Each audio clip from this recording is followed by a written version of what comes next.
apologize. I don't. What do you want? Oh, did you already grab your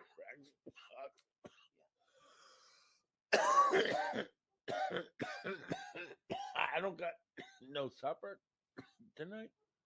Did we get supper? I made lunch stuff, remember? Oh, the breakfast crap. All right. Okay. I'm sorry. Are you done? Yeah.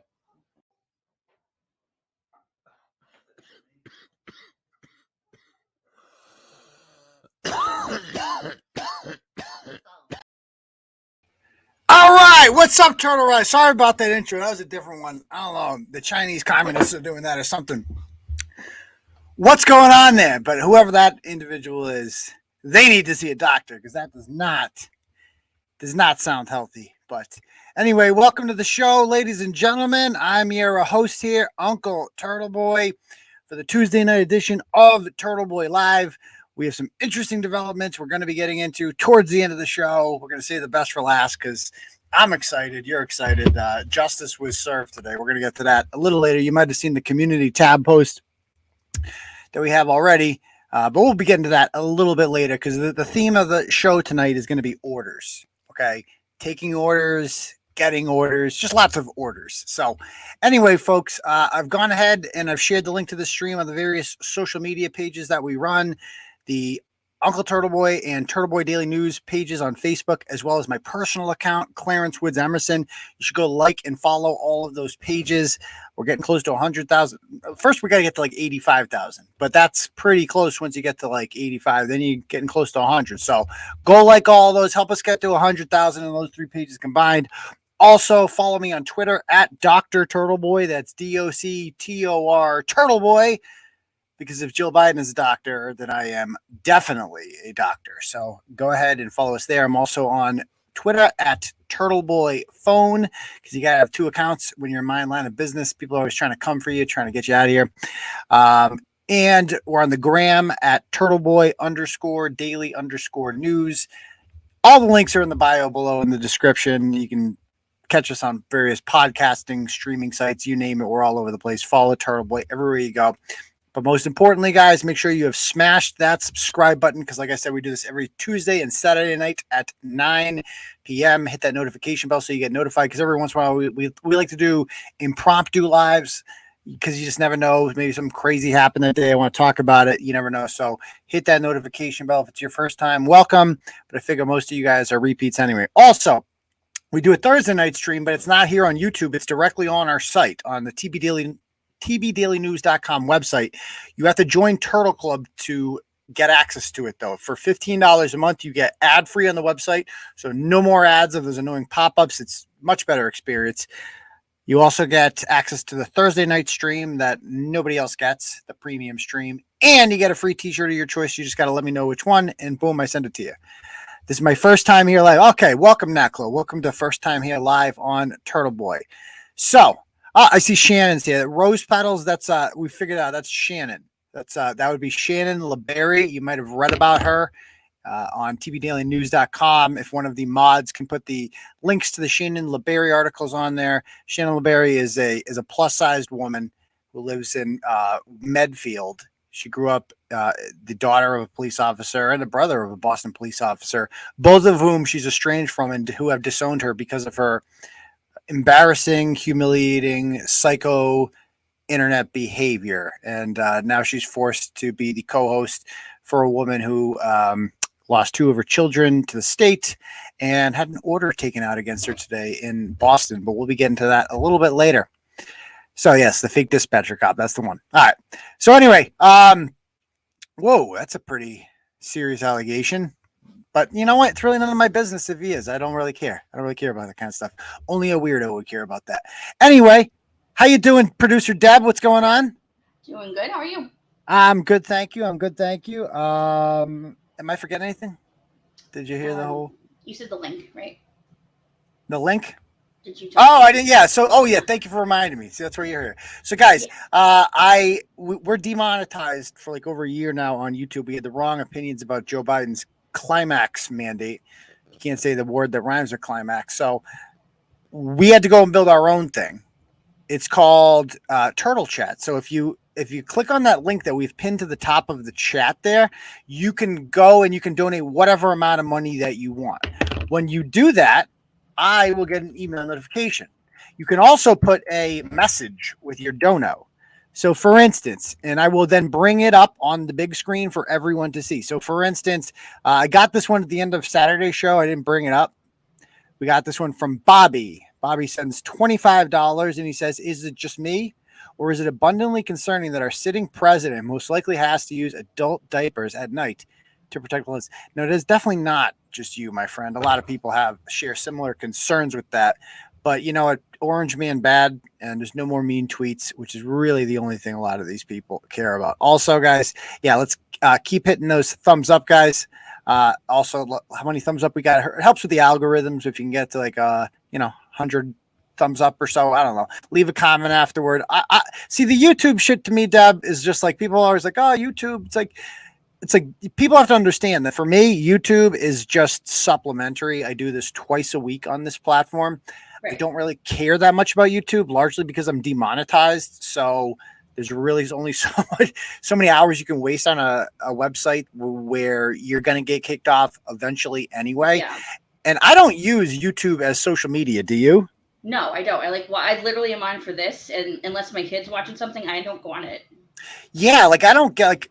Do people use YouTube for like I know the community tab allows people to comment and post shit, but it's not like you can like post pictures in the comments or anything like that. It's definitely not the same as Facebook. So people have to understand the 21,200 subs I have in here. That to me is just extra. That's just like a supplemental thing. Like I run a blog that gets a couple million page views every month. Like that's my primary thing is the blog, tvdailynews.com. Something I created, something that I own, something that cannot be taken away from me, unlike this channel, which could be taken away from me at any moment. And also I'm bigger on Facebook. You know, like I said, I have like 85,000 followers on there, Twitter, get at me. So again, this is just one of my many things. So I don't live on YouTube. I mainly go on YouTube to watch animals kill each other. I'm big into that. Like if you go onto my feed, it's mostly like Sopranos clips, you know, maybe some Wire stuff in there, some Breaking Bad. Like you click on one of these videos and then they just feed you nonstop all this shit all the time. You know, so I get a lot of random shit on there. Track and field. I'm a track junkie. So, you know, that's, I don't get YouTube as a social media thing. The people like live on here, but to each their own. I never use the chat except for like here. And that's it. I don't use chats on videos ever. Like, I don't feel like I ever watch videos live ever, you know? Yeah. I mean, now it's a toxic culture here on YouTube. It's just a lot of like, you know, people that create their own channels and they just talk shit about other people. Like it's bizarre. This is what people wake up and do with their day is they just go on here and they're like, we're going to talk about this person's personal life and who he's fucking. And it's like, people care about that kind of stuff. Like weird. It's dramatic for no reason. Yeah. Like we'll be getting, sometimes we'll throw that stuff in at the end of a stream, but again, our primary goal and reason to have this channel is to recap the stories of the day. So that's what we're going to go ahead and do right now. Why don't we start with our first story here, Deb, about the Dave Portnoy thing. So I wanted to talk about you want to do that first? Okay. Yeah, I find this story interesting. Okay. Thank you. The other one up. Sure. Yeah, I mean, I'll watch Daily Wire on here for sure, but I can listen to them on podcast. Okay. So, does Fleckus still do it on here? I love Fleckus Talks. He's fucking funny, man. That guy's great. Anyway, and Timcast, I don't know if you guys watch Timcast. Do you watch Timcast? You're not a political person, Deb, right? Yeah, see. No, I'm getting better, but I'm not not super politically. Yeah, Timcast runs this like channel. Like he's like this guy who he's bald, but he wears like a beanie all the time, and he talks really fast like this, and he's like autistic or something like that, and you're like, it really is. And let me say, Joe Biden is. It's just some people like that kind of stuff. I find him like everything is just overly dramatic with him, and it's just I can't. I don't know, but I digress. Let's talk about this. Okay. So, this story here, involving Dave Portnoy, who I've written about many times before. Now, again, I don't hate Dave Portnoy. I admire what he's built. I admire his, you know, the fact that he started he went to college and then he didn't use his degree because he just started a blog. And I find that inspirational because I did essentially the same thing. I went to school to become a teacher, and here I am running a blog, and I find that interesting, and I like to model it after that. But he made his brand by being edgy and being and saying the things that the common man was thinking that you weren't supposed to say. And he just went out and said it, and he started making money off of it. And it grew, and he got new bloggers all over the place. And then at some point in time, maybe when they first sold out in, I think, 2015, the content started changing and became more like commercialized or whatever. And now they're owned by a company called Penn Entertainment, which does gambling, right? It's basically a gambling thing. And so that's what we're going to get into here. So first of all, there's this guy, Alex Stein. Have you ever heard of Alex Stein before? We talked about him on Turtle Club? Not before we talked about him. Okay. So play this video. This video is fucking... We'll play a couple... You doing a needle. Do a test on a Pause it. So yeah, basically what he does is he goes to random city council meetings across the country and just gets up there and speaks, and he trolls them basically. It's funny. It's like he mocks the left, but it's so accurate, the things that he's saying, that like you might believe it's true. So play some more. He is a comedian. This is the same one. Here's Alex Stein.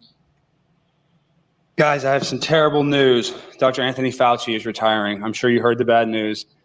And it's going to be a nightmare, especially with the monkeypox epidemic. And you know who I am. I'm Primetime 99 Alex Stein. I'm the greatest city council rapper of all time. Mayor Buns, don't give me that look. Come on, smile. Give me a little smile. Don't give me a little smile. You know you're happy to see me. I'm on the grind all the time. I know my man Tony's here. He shares the same name as Tony Fauci. And let me tell you something, Anthony. Tony, I'm going to miss you so much. And all of us could be the victim of a serious virus. Dr. Fauci saved our life. If it wasn't for Dr. Fauci, none of us would be here. So I prepared a little something for you, Dr. Fauci. Dr. Fauci, what can I say? Dr. Fauci, you made me gay. Dr. Fauci, I love you so much. Dr. Fauci, I need to touch. Dr. Fauci, please don't leave. Dr. Fauci, I ripped on my weed. Dr. Fauci, stick it in my butt. Dr. Fauci, you made me nut. Dr. Fauci, stick the needle. Dr. Fauci, test it on the beagle.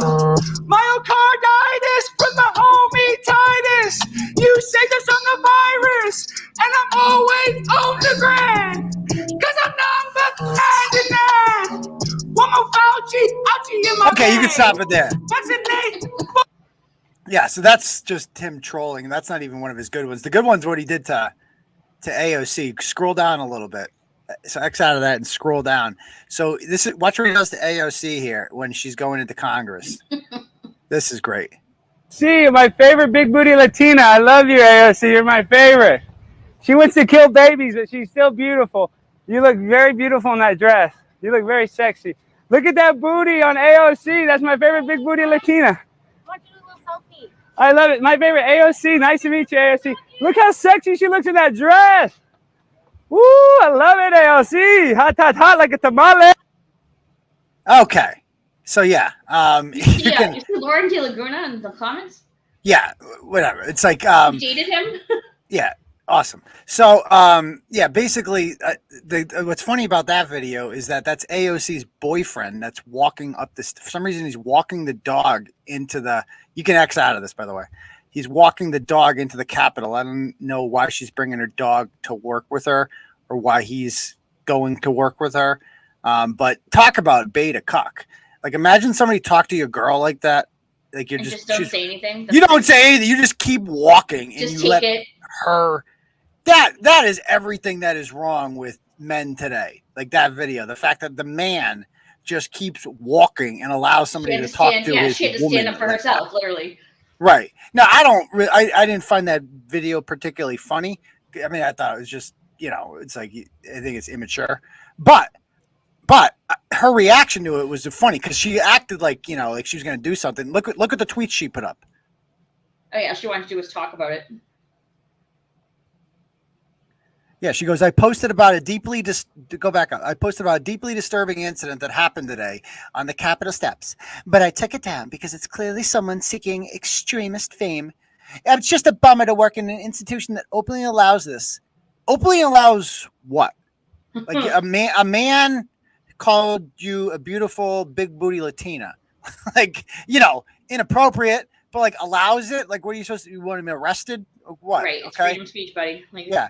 Here is a video he posted of the incident. I was actually walking over to deck him. Oh my God. As you put big the tough guy. Instead, yeah. Okay. As you do that. Because if no one will protect us, protect you from what? You could have just kept walking, by the way. Nothing was stopping you from doing that. Right? Then I'll do it myself. But this is my favorite part. But I needed to catch a vote more than catch a case today. Oh, catch a case. A little hood show. That's like that's hood booger vernacular right there. Totally. Like I want catch a case. 95% of the people I blogged about with flat brim Chicago Bulls hats have uttered the word catch a case before. No cap. And AOC is trying to go for that look because she represents Queens and the Bronx. Right, that's right. But she grew up in goddamn Westchester County, upstate. Okay, she grew up in a nice middle class area. She went to BU. She got a useless degree there, so she started bartending. But all the bartending jobs were in Queens. So she moved there, and that's how she became a congresswoman. She's not from there, but she tries to create in Queens. We do that. We catch a case over you because I'm such a badass like that. I'm AOC badass, big booty Latina. Yeah, sure you are. Okay. Anyway, this next video that Alex Stein did went viral. He did it a few days ago. This one is fucking funny. I laughed out loud a few times at this video. So. He goes to the Las Vegas City Council. He complains. Just play the tape. This is too good. For 40 years out on that strip, I helped build this town. Thank you. And I get a slap in the face for it. Anyone else on the public comment? That Please come woman's down, grizzled state your as name fuck. for the record. She built Vegas. She literally built Vegas for real. Yeah. Hello, Mayor. My name's Alex Stein, and after hearing that testimony, it just shows me that Las Vegas is really not heading in a good direction. Because after my experience a couple of nights ago, I had a very terrible experience where I think these casinos take advantage of people by giving people free drinks. Wait, excuse me. You said your name was Alex Stein? Yes. Okay, thank you. What I'm saying is these casinos give people free drinks, and then they become vulnerable and then end up gambling more money than they have. Yeah. And I was a victim of that. And I lost a lot of money. And I'm facing a lot of issues right now. My wife's boyfriend recently got her pregnant. And I'm here for a church event speaking for my wife's girlfriend got her pregnant. My wife's boyfriend got her pregnant. I'm here for a church. Just keeps it deadpan. Like the straight face he's keeping throughout. Yeah, this he's whole good thing. at it. And I've been to Vegas before. So, I mean, this is like literally my experience in Vegas. I went to Vegas when I was, in 2006 in the middle of the summer, which I wouldn't recommend. I got a free trip there because I went to a timeshare meeting. And if you go to these timeshare meetings, then you don't buy, you get a free trip. They try to sell you, but I just didn't buy the timeshare. I'm like, I'm just here for the free trip. He was chasing you. Like, no, yeah, you're not supposed to the damn trip. Yeah. So I'm like, it was great. And so I get there and dude, me and Vegas were not a good matchup. I had to move back. You say you were dead ass broke. Like I had to move in with my parents. I had to move back in with my parents as a result of the Vegas trip. It was so bad because I blew. The casinos are in your hotel. They're right there. You don't have to go anywhere. They're all night, dude. They're in the goddamn airport. Yeah, like you just drink and it's like everything's lighting up and there's fun noises everywhere. It's just like fuck yeah, this is good. Let's play this. And they pump in extra oxygen to keep you all fucking amped. And you got every fucking cabs to get everywhere, drinks. It's like, women. It's like, it's a great fucking time, but you leave there. You can blow money. I've never seen a money pit like that. But his complaints here are like legitimately 99% of people who go to Vegas have the same complaints. But he's probably the first person to go in front of the city council and complain about it. So go ahead. I'm a member of the Church of Scientology, and I don't normally drink. But I'm very vulnerable. I'm in a position now where I don't know what I'm going to do because financially I'm going to have to take care of this baby potentially because he's out on parole right now and he has an upcoming case where he could be facing a long time in jail. So potentially I'm going to have to financially support this baby. And I come to Las Vegas for a work event and I get fed alcohol and I get entirely way too intoxicated. I go to the ATM. I use my credit card. They make it very accessible to be able to gamble with my credit card. You know this, Mayor Goodman. They make it absolutely incredibly accessible, Councilman, to be able to take all I have. And now I got to go back to Clearwater, Florida, and I have nothing. So after this, after I start drinking, I'm very distraught. And the one good thing about this city, I will say, the one good thing is, of all the cities I've been to, it's the first city. Last night at 4 a.m., I saw multiple people on Fremont Street taking the vaccine. That's the only place I've seen a 24/7 vaccine operation in the United States of America, and that's here in Las Vegas. I saw lots of people on Fremont Street doing the vaccine, and I want to commend you the one thing. But the vulnerability of the tourists that come here, like myself, you're preying on people like me. And then I end up meeting a nice Filipino girl. I take her back to my hotel room. Come to find out, it costs money for her service to come to my room. Mayor Goodman. I end up having a good time. We start kissing. We take off our clothes. She has male genitalia. She's a transgender. Mayor Goodman. Excuse me. We're in a public venue, and I think. So listen, I'm at a meeting. Please, excuse me. Could you please be calm and whatever? You guys are preying on me, Mayor. You know, when I'm out there, I'm vulnerable, and now I have. Please. The cops coming. How can we track that? Excuse me. Okay, so you can X out of that. Unless you have an. I laugh. I mean, I don't give a shit. That's funny. The vaccine part was the best. It's like there's just people doing the vaccine. It like took me half a second too. That's what was the best part. Right. I'm like, oh shit, that was clever. Yeah. So if we scroll down here, right? So that's the mayor of Las Vegas, and that's so Barstool Sports tweets this out, okay? And they say this is every guy in Vegas or whatever, but the tweet has been deleted. Now, Barstool is owned by Penn Entertainment, which is a gambling company, and because this video made jokes, like lighthearted jokes about gambling addiction and degenerate gamblers, Dave Portnoy caved to his corporate masters, who would no longer allow him, for some reason, to share that video on social media. Why? I guess because people might see that and be like, well, I should get help instead of going and fucking hit the slots for 10 hours. I don't know. Yeah. So he was forced to remove the video, and then Alex Stein called him out on this, and he said, it's so cute that Barstool Sports is owned by Stool Presidente, Dave Portnoy, who is accused of the most heinous things, but they are too afraid to keep my content up. Now, the attacks on Dave for the things that he's done or not done, I think, are ridiculous, and I've defended him on those issues. But, the point he's making here is that, like, look it, buddy, you're controversial yourself, and here you are being like, well, I can't have anything to do with this guy. It's like, but people aren't afraid to have, you know what I mean? It's like, it's just hypocritical to be like that if you're this guy. So, he called, like, Dave Portnoy actually a couple of years ago. Can we play that video where he called me out? Yeah. So this is when I got to him. This is during the heart of the George Floyd riots, when Barstool Sports was raising money. Their employees were raising money for the Minnesota Bail Fund. And I called him out for allowing that. And so he responds on the rundown. Can you play that? Yeah, I'm looking for it's 10:30, right? The clip. Yep. Oh, you got it in a separate screen? Yeah. Okay. Did it switch over? Okay, hold on. I'm just looking. Somebody asked me like what games I play in Vegas. I'm a poker guy. That's the only game in the casino where the house does not have you're not going against the statistical outside. You're going against other human beings. So you have a fighting chance over time. But if I were to play a game, blackjack. I like blackjack. The problem with blackjack is it just goes so fucking fast. Roulette is cool, but it's just, you just you just bet on random shit and hopefully it comes up. It's kind of boring. But I really need to learn how to play craps because everybody loves craps, and who plays it, everybody loves craps, and it looks like a great time. Okay, yeah, you can play at the 10:30 mark. This guy Turtleboy, who's been around forever, did a pretty big misquote for us.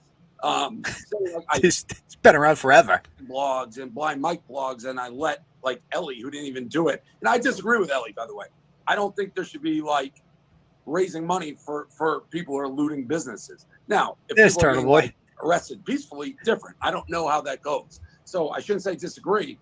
If what Kirk said is true, I disagree. I don't know that's true. But Barstool has to talk about this. I don't like when we're the only ones necessarily talking about issues, but the entire world is. This is like it's the only issue right now. Correct. Okay, so you guys get the point there. So it's at the he's very sensitive to the. So I mean, it's like here I am with the little blogger who could. Apparently, he reads it. He's like, he's been around for years. He's been discussing us for years, and apparently, he's sensitive about the fact that I called out his company for their support of Black Lives Matter, which is a terrorist group, and he didn't like that. But because at the end of the day, Portnoy is a, he's a regular guy. I mean, he's just some guy from Swampscott who doesn't subscribe to any of the bullshit. Like regular people, just regular dudes. I just assume you're conservative or a Republican, or just if you're just like a regular dude who works. I can tell a liberal. I know what a liberal sounds like. They talk like this. They talk like, so let's talk about climate change. Yeah. Did you read the New York Times today? Like that. I know how liberals talk. I know what they look like. I do judge a book by its cover. I look at Dave. It's like, obviously, everything about that guy is conservative. Like nothing about the party that believes in 50,000 genders would appeal to somebody like Dave Portnoy, the everyman. But anyway, he gets so sensitive when conservatives call him out. And so he got called out by Alex Stein for taking that video down. And he responds by saying, buddy, shut the fuck up. We are owned by a gambling company. We've had roughly 9,000 training sessions not to post shit like this because regulators don't like it. What do regulators not like? Like what about it's comedy? Like what they don't like comedy? That doesn't make sense. I think it really is true. They don't want people like stopping putting money in the casinos. Right. And so he's like he was too busy chewing gum. Let's see, what did he say? He was too busy chewing gum and posted without watching it. Go back to whatever hole you crawled out of. So this leads to a back and forth here. And then he gets ratioed on that because Alex Stein is well liked on the right on Twitter. And he goes, I fucking hate Alex Stein and will now actively root for his demise. So that's not going to go over well. Now, again, Dave gained most people unless you're from like New England and were into sports and stuff like that, you might not have known who he was till a couple years ago. Yeah. But he's gained national fame and become somewhat of a nationwide celebrity to conservatives in particular during the pandemic, because he was a frequent guest on Tucker Carlson and he spoke out against lockdowns and stuff like that. Again, his blog and platform Barstool Sports is wildly successful. I mean, it's hardly just a blog now. It's podcasts and shows, you name it. And all of the people who have attempted to silence him, and there have been many, okay? There was this thing called KO Barstool back in the day. These people who would show up, these feminists who would show up and protest his events, misrepresent all the things he say, like Deadspin, back when that was a thing. Basically existed to, crap on him, the mainstream media, the Boston Globe, like they all hated him. They did what they did to me, label him as racist, sexist, homophobic, all that stuff. But one thing about all of his critics, one thing they all had in common was they're all on the left. And you would think after a while that if all of my critics are on this side of the aisle, then why am I on that side of the aisle? Right. Like that side of the aisle obviously rejects me and no longer represents my values, because this is a phenomenon. I have a lot of friends like this too, especially the union guys that are like working class trade union and stuff like that. Like the unions used to be big into Democrats, right? Carpenter unions, plumber, like all those unions, they used to be big into Democrats, even police unions, fire unions, blah, blah, blah. And they always endorsed Democrats. Well, that's when, Democrats like Bill Clinton were running the country, who were likable and regular and weren't talking about equity and gender pronouns and, things that and men can have babies and shit like that. And he, her, like nobody did anything like that in the 90s. But now the Democrats do that. And it's kind of all they do. They don't really talk about much else besides those cultural issues. Right. And so, and they've really become, they used to be the party of the Democrats of like sexual freedom, right? Like it's nobody's business where your fucking dick is going, right? Which a lot of people are down with. And free speech. Like free speech used to be like a major tenet of the left, and it just now they're the party of censorship. They want you to be silenced if you disagree with the regime. And the roles have reversed, and the Republicans have kind of become like the the punk rock, if you will, political party. They're the party that, like, you could say whatever the fuck you want, fuck your feelings. Like, Trump really is the guy that changed all of that. And people like Dave and my other union friends who still vote for Biden and people like that, they haven't come to terms with the fact that, like, dude, your party left you a long time ago. They no longer represent people like you. Stop trying to impress them, because you're never going to impress them, and you look ridiculous. People like Alex Stein and people on the right would embrace you, but now you're shitting on them because you're trying to, like, well, I'll get to this in a minute. But anyway, so they don't understand that, and a lot of people made fun of him for this, and he starts firing back at all of them if you scroll down, and he's going like,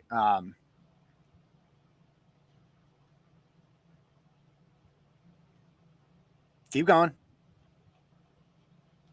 There you go.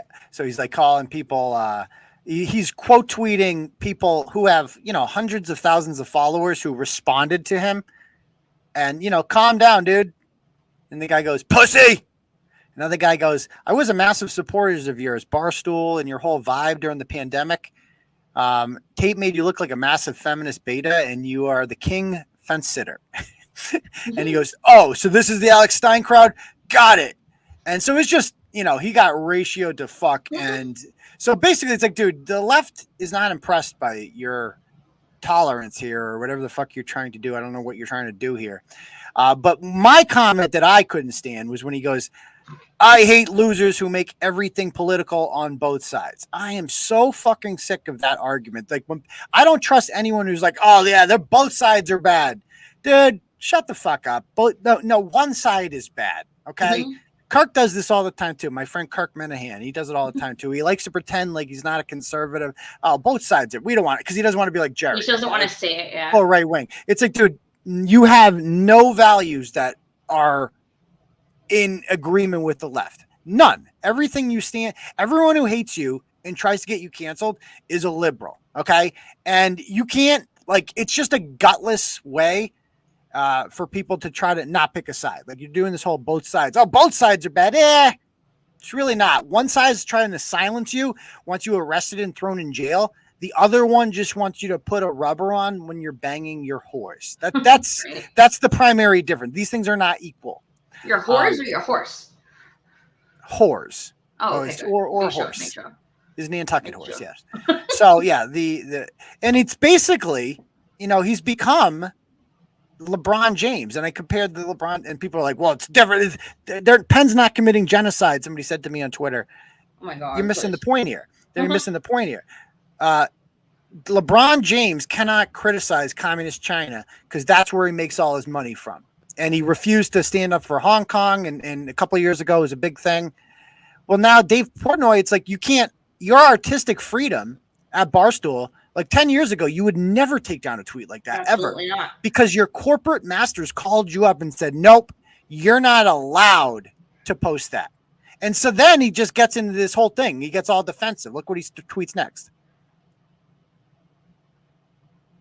Nope, down. Oh, they don't. Oh, there you go. Okay. So he tweets out the following. He says, no, Dave's a pussy. So he's mocking the people that are, criticizing him.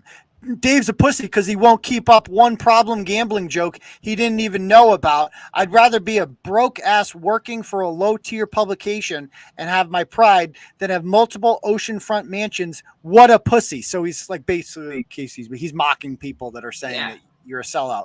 And then he goes on to say, literally the only thing we don't do is make problem gambling jokes. So we took it down. Not a hard trade for $500 million, which I assume is his worth or something.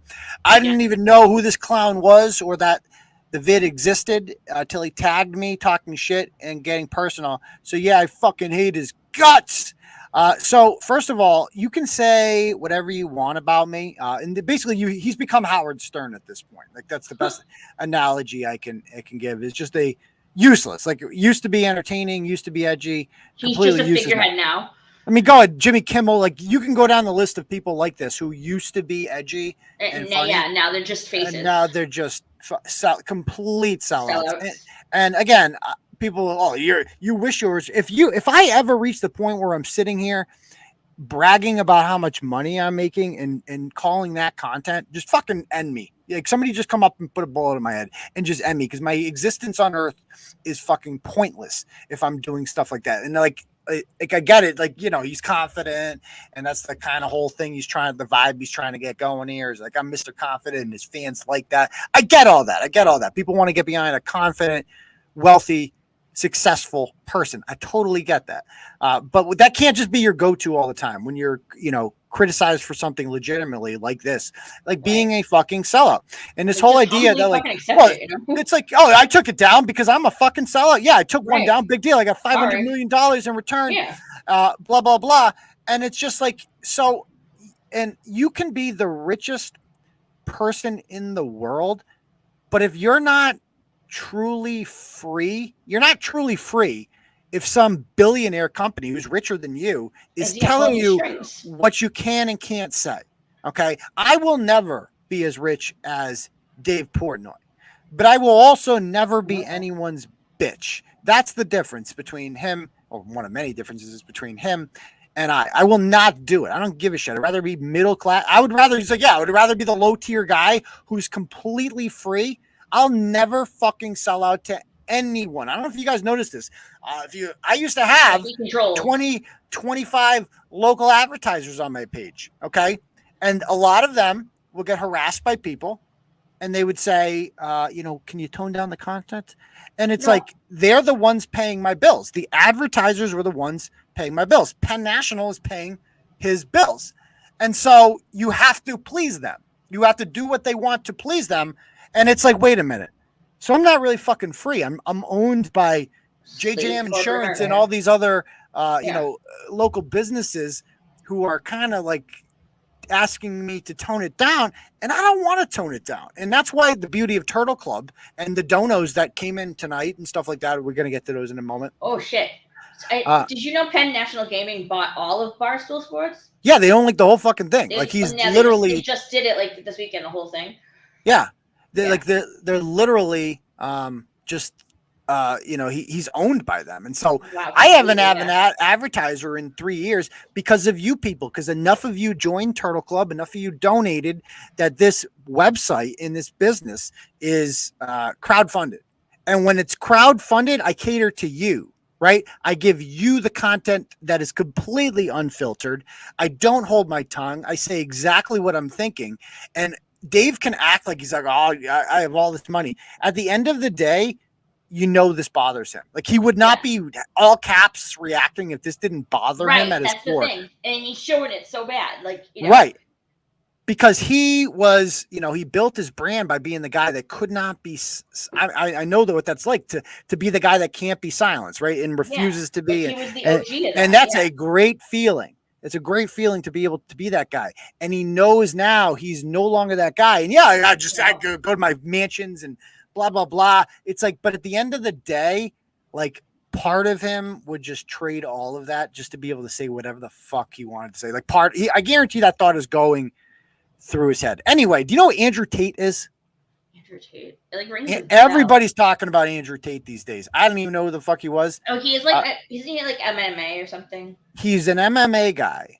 But he's more famous now for being just like the most controversial guy on the internet. He's like, he gets a lot of chicks, I guess. I don't know what I think he does I don't even know what the fuck he does, but he's got a lot of controversial opinions, particularly involving women, misogyny, they call it.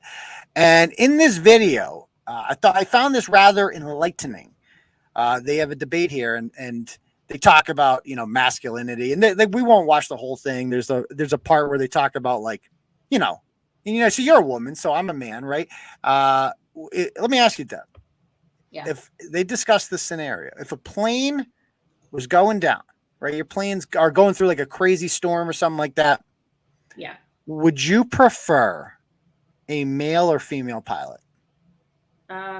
Probably a male. I don't know why, but I just would. Interesting, because that's what Andrew Tate said. Because I just can't think of like seeing many female pilots like in my travels. Like I'm sure they're there. I know they exist, but I've never had one personally, and I don't remember seeing one. Like I think you said male because like you recognize that there are differences between men and women. That doesn't apply to everyone. Obviously, there's right. You know, occasionally like not all women and not all. Some men play with dolls. You know, some women like to play like soccer or whatever. You know, and so obviously this doesn't define who you are as that. But Andrew Tate basically, took that position, and Dave took the position of like, oh, because he's got to be the feminist now. He's got to be like, well, I don't know. I think that's sexist. He called it. But anyway, I mean, it's funny that the women here are basically saying like, oh, Suzanne wants a female. Turtle Kit wants a transgender. A transgender pilot. She says male.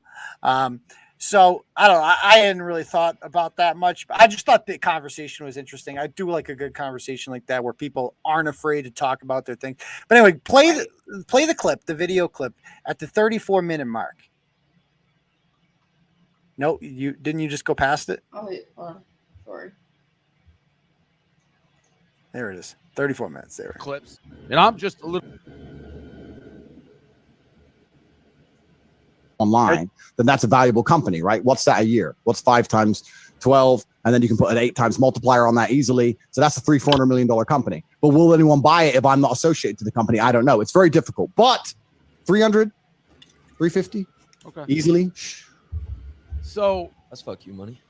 I mean, it's enough, but but having fuck you money is not enough. I have a fuck you. You have to have a fuck you life.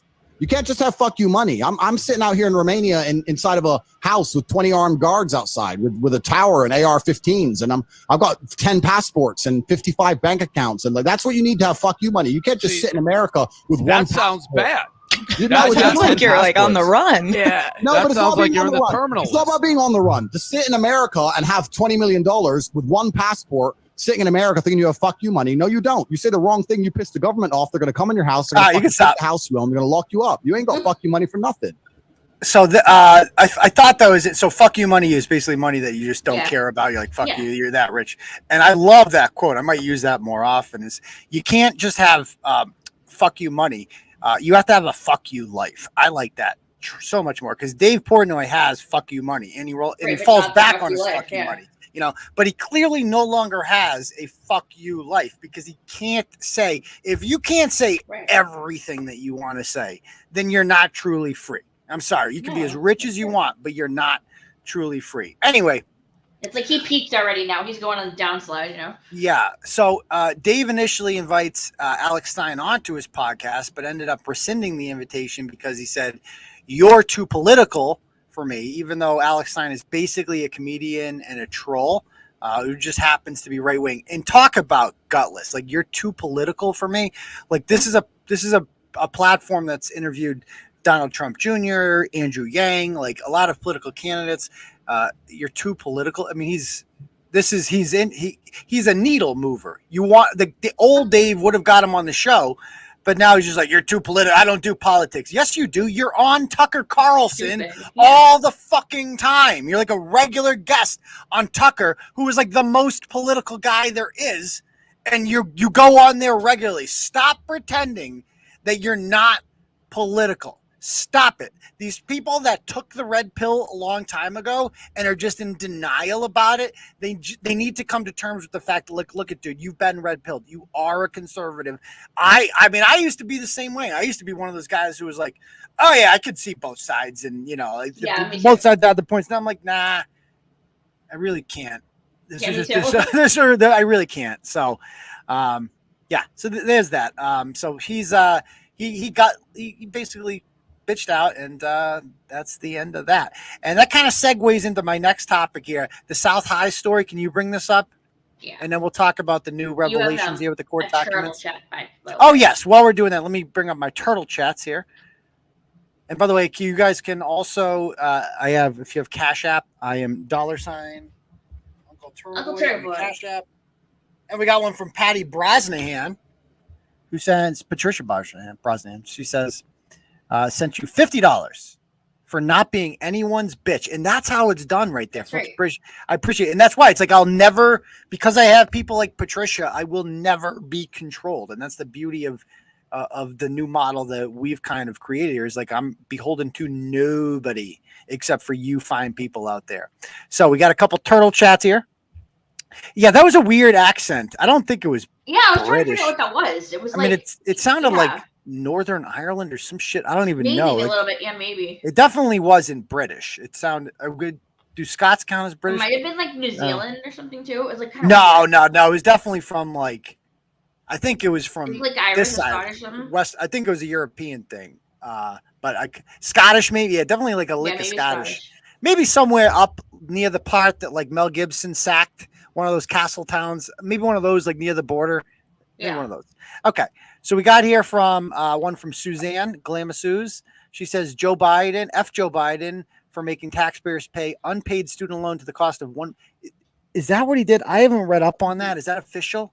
If like I would be all for forgiving student loans if the colleges swallowed it.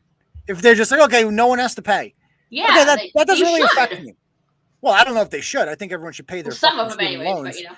But if student loan debt is going to be forgiven, someone has to pay for that. It shouldn't be the taxpayers.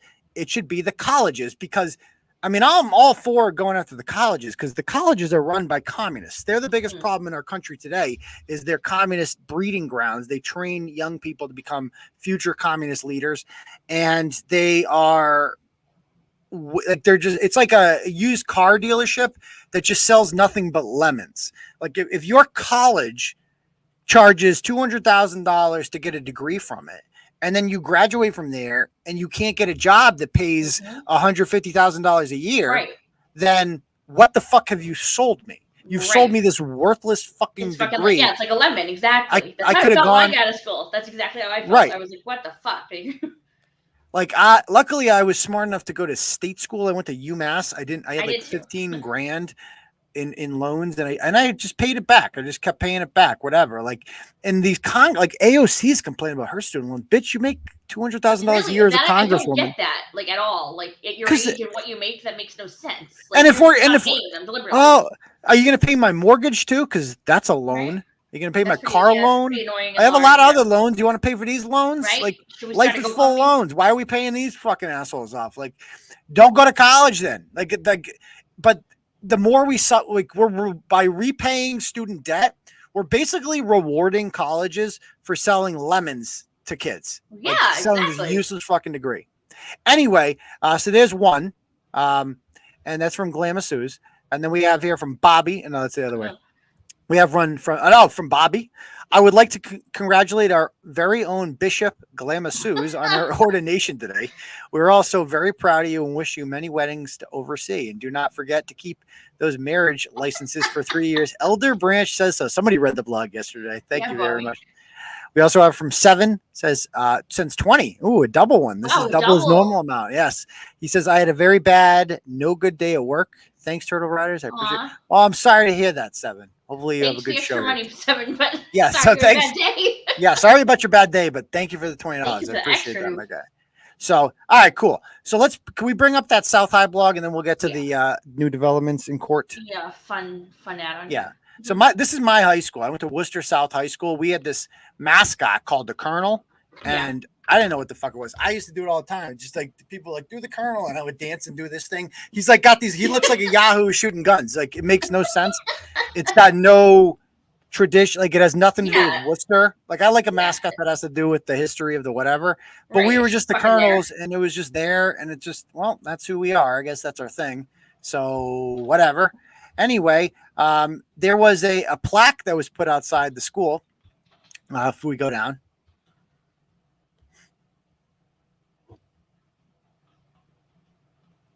And this woman had a problem with her. Her name's Karen Pelletier. She is a member of she's the vice president of the Worcester Chamber of Commerce, which is always run by communists.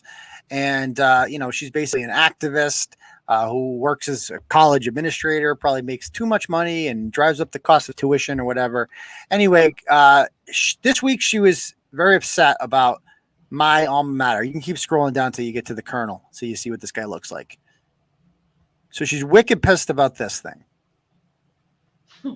Okay, there he is. That upsets her very much. Okay. Now I saw that like thing and just like poop. Like it was just like it was a stupid. I'm like, well, Like we're the fucking Colonels. Yosemite Sam, dude. Like, Yeah, we are the Colonels. It's like whatever. It's like we're the South High Colonels. And it makes no sense, but whatever. That's just your mascot, and it's a fucking cartoon. Like, who cares?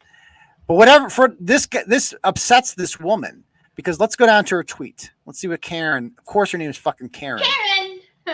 And Karen says, "Very disappointed to see the guns plaque resurrected at the new South High School. It is literally in a garden that is called Living Garden for our deceased classmates." Because apparently everyone at South gets shot or something. It's worse to know this was saved for years and carefully housed here. I'm speechless. So the class of 2005 apparently purchased a plaque and put it up there. And it's got the South High Colonel on it because that's their fucking mascot. Right. And she's like, this is insensitive. I can't believe it. Okay. So this is, in a normal country, we would just laugh at somebody like this and be like, okay, look at she's you, idiot, right? Like, she's a moron. Like, who cares what she has to say? Let's laugh at her. Well, fucking course, we don't. Novik was into it. We right? live in a city, or I used to live in the city. I fled the city. I live in a suburb that is superior to the city now called Holden. And it's run by communists now. And this school committee has 6 members of it. 5 of them are chicks. And they're all pretty much woke. And of course, they take this woman seriously. Karen, thank you for sharing this. And then the biggest cunt of all time, that Tracy bitch, Novik. Tracy fucking Novik. Oh, I hate her so much. Karen, where, like, of course she's on that with the blue check mark. Where exactly on campus is this? Thank you. I haven't been over since out following up on it. Shut the fuck up. And this other chick, Germo Kamara. Oh, she's another gem. Someone wrote this to me. Something to think about that does not sit well with the things we should have learned with George Floyd. What? George? Okay. What are you talking about? Our South High mascot she went to South too. Our South High mascot is a Southern Confederate colonel. Where does it say he's Southern? Yeah, how do you fucking know where he's from, bro? It's a fucking cartoon. Dude, there's nothing that says he's like, is there like Confederate anything on him? So basically everyone who looks like a Yahoo is a Confederate from the South? What? I mean, maybe because it's South. Maybe it's like because there's Worcester South and there's Worcester North, and we are. Yeah. I mean, we used to say, we used to always say the South will rise again. Like we used to make a lot of Confederate shit because we're South. It's like that's what I don't know, but it's like I don't think this has anything to do with that. And so, is this a symbol we want flying over our new building? Time for this guy to retire. Oh, okay. And this is what you can just never give in to these people ever, because this is how they win the culture wars. They win stupid shit like this. We're like, that's not worth fighting over. Everything is worth fighting over. Everything is worth fighting over. Do not cede anything to these people. As a matter of fact, demand more. Put up a fucking statue of the colonel. That's what I would do. Right. But if these people were actually concerned about George Floyd, they would focus on fentanyl, which is what George Floyd died from. He never would have been in that position in the first place if he wasn't fucking high out of his mind again and trying to drive around and use counterfeit bills. He never would have met Derek Chauvin if he wasn't high. And drugs are a problem in Worcester. Go to Chandler Street. It's like junkies everywhere. Main South junkies everywhere. That's a problem. Not fucking cartoon men with guns. And this is how you know that none of these people are actually serious. The left is not serious about gun control. Every time there's a school shooting, they're always complaining. They always like, oh, gun control, whatever. And then they stop. And then like, what are they talking about now? Gender pronouns in Ukraine or whatever just give more money, guns to Ukraine. You can trust them with the guns, but not normal Americans. They can't have guns. But this is how you know that they're not serious about school safety or gun violence, because that cartoon is not causing gun violence.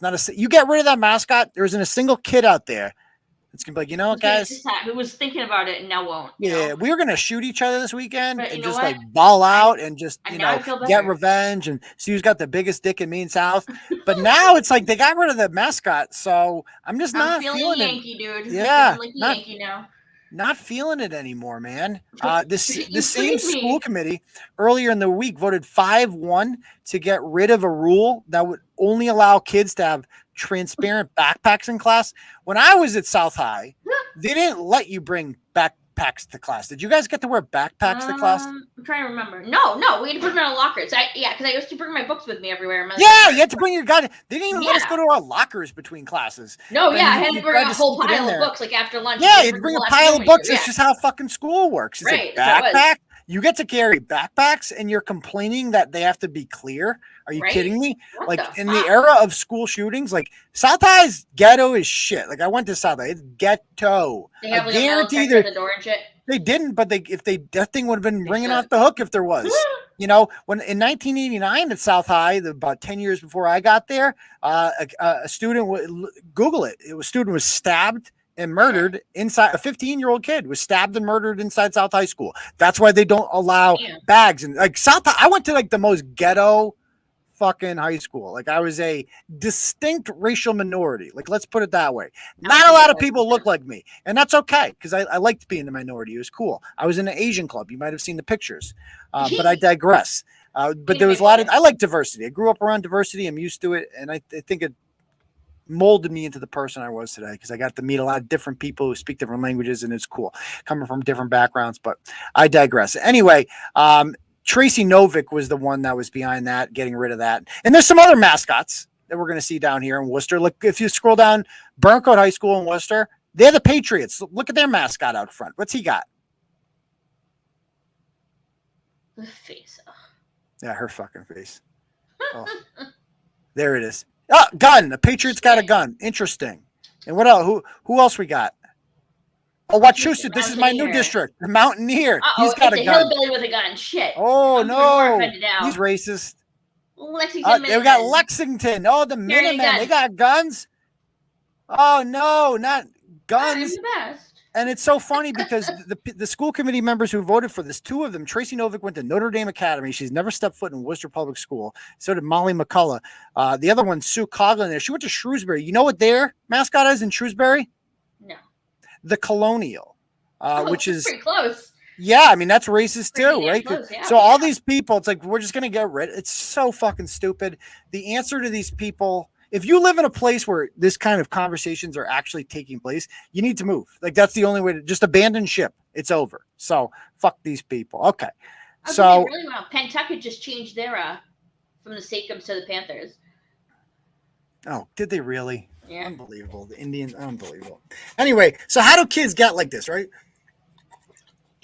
Let's transition to the next topic. So how do kids get like this? Well, often they are the products of shitty parenting, right? Like that. Kids aren't just created shitty. They become shitty right over time. Okay. So let me see here. Do I have a copy of, let's see, I think I know I posted it on the community tab. I'll just go to the community tab to show it. So there was an interesting situation that happened in court today. So I got notified. I got sources. People don't believe I got sources. I got people in every fucking courthouse in the state. I know somebody that works in one of those clerk's offices. You can deny it all you want, people, but it's a fucking fact, and you know it. I can go into any court, and I do go to pretty much every courthouse in the state because I'm always getting sued or something like that. And the court officers, they're like, they come up to me and they say, "Love your blog," stuff like that, or they just acknowledge it. The judges, if they do read it, they have to keep a straight face and pretend that they don't. But I got tipped off about a lot of this stuff, and I was tipped off today about an order that was issued in BMC Roxbury. So this our Jamaica Plain, it's West Roxbury Courthouse, but it's in Jamaica Plain. So can you get me a copy? I mean, I have it on the community tab, but I can't zoom in. Yeah. Can you post a copy, a redacted copy, please, that redacts the victim's name? Because we don't protect abusers on this channel, but we do protect victims. Okay. So, it's a familiar name, and it's somebody that is, I would say, obsessed with me. Somebody who must think about me just constantly. And Day and night, always. isn't, you know, she used to work for me. We kind of, oh, okay, I got it. Hold on. I was just sent it. I was Okay. downloading it. All right. I'll bring it up here.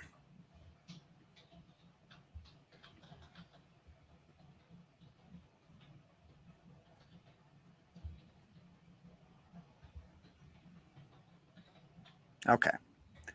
So this is an order again out of West Roxbury Courthouse, and you'll notice the name of the defendant is familiar. It is one Catherine Peter from North Attleboro. So that would be Krusty Panties Kate Peter. She had an order taken out to her against her in West Roxbury today. The order reads as follows. It's an ex parte order. So how this works is if in order to get an order in the state, a harassment prevention order in the state, you need to fulfill the requirements of the statute. And the statute in this state means that you have to have 3 or more separate incidences of harassment and targeted harassment that is intended to intimidate another person and puts you in imminent fear. So we all know that Kate is a little bit obsessed with yours truly, but I'm not. I'll never get an order against her because, quite frankly, I'm a man and she's a woman, and I'm like the least sympathetic person ever. Like when you bring me into a courtroom, and even though like she's crossed the line several times, but at the same time, like I don't need an order. I don't fear her, so I can't legitimately.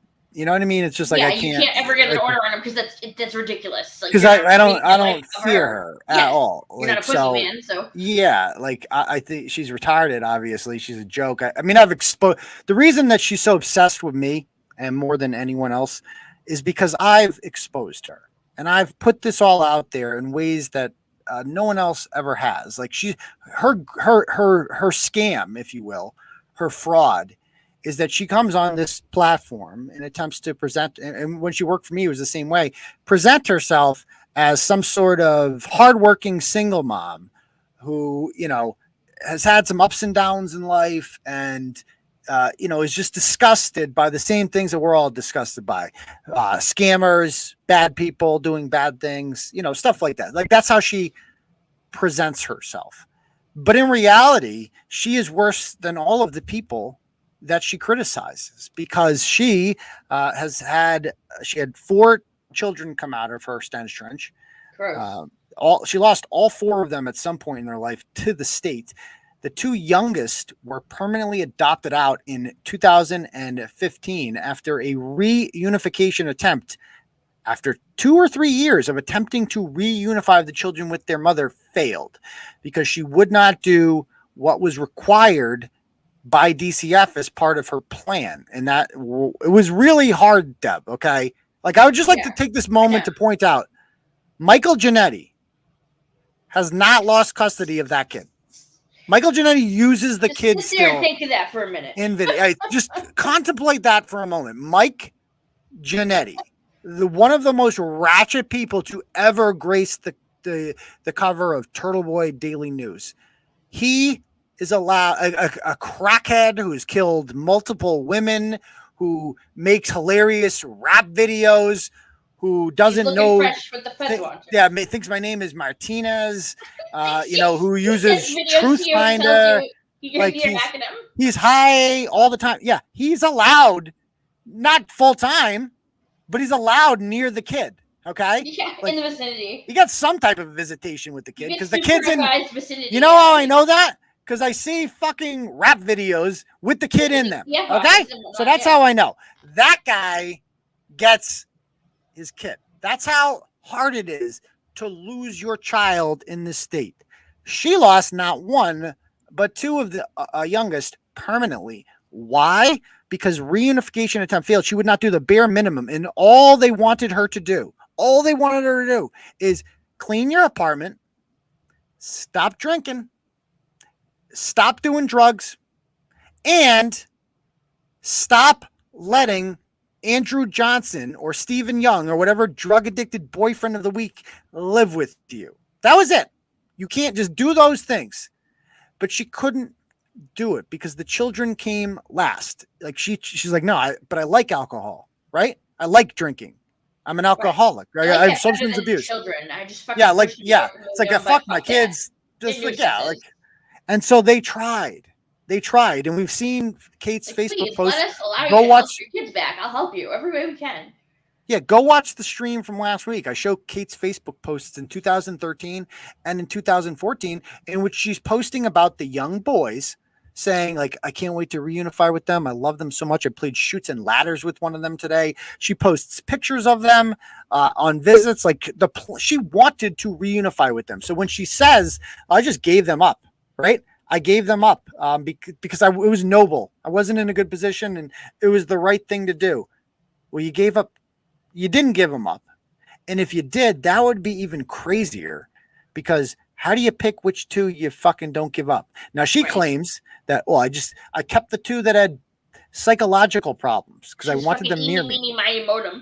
First of all, you would think that the kids with the psychological problems would be the ones you would want to adopt out. Like you'd be like, well, clearly I'm not good at this. So why don't I take the fucked up kids and have them get adopted out? Because then they'll have a chance to get their shit together with a normal parents. And these two who I haven't completely fucked up yet, I'll hold on to them. That's the most insane lie I've ever heard, that like DCF let me pick two. Like if you believe that, you're retarded. Like there's no other way around it. Like none of that is even remotely believable.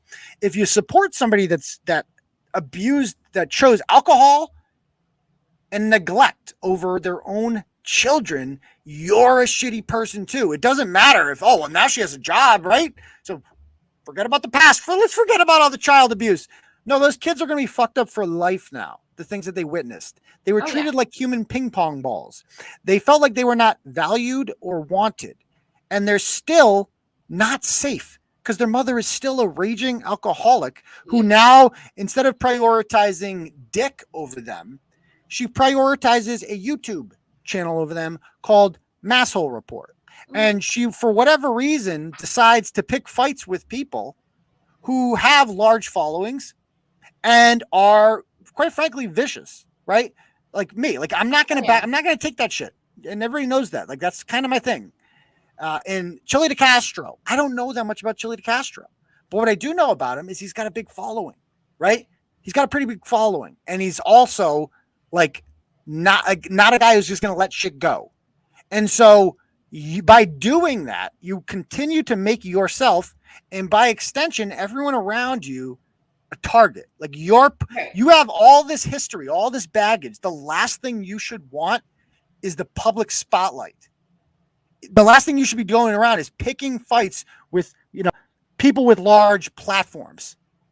But she's doing it anyway. And not only that, she calls her platform now, it's no longer Masshole Report, it's Masshole Troll Mafia. What did Aaron say? It clearly shows she lost her kids. How can you work full-time, spend hours and hours on YouTube and raise a family? Well, because her job's fake. I mean, she likes to act like she has like a real job, but she got served with this at 1:00 today at home, which is interesting.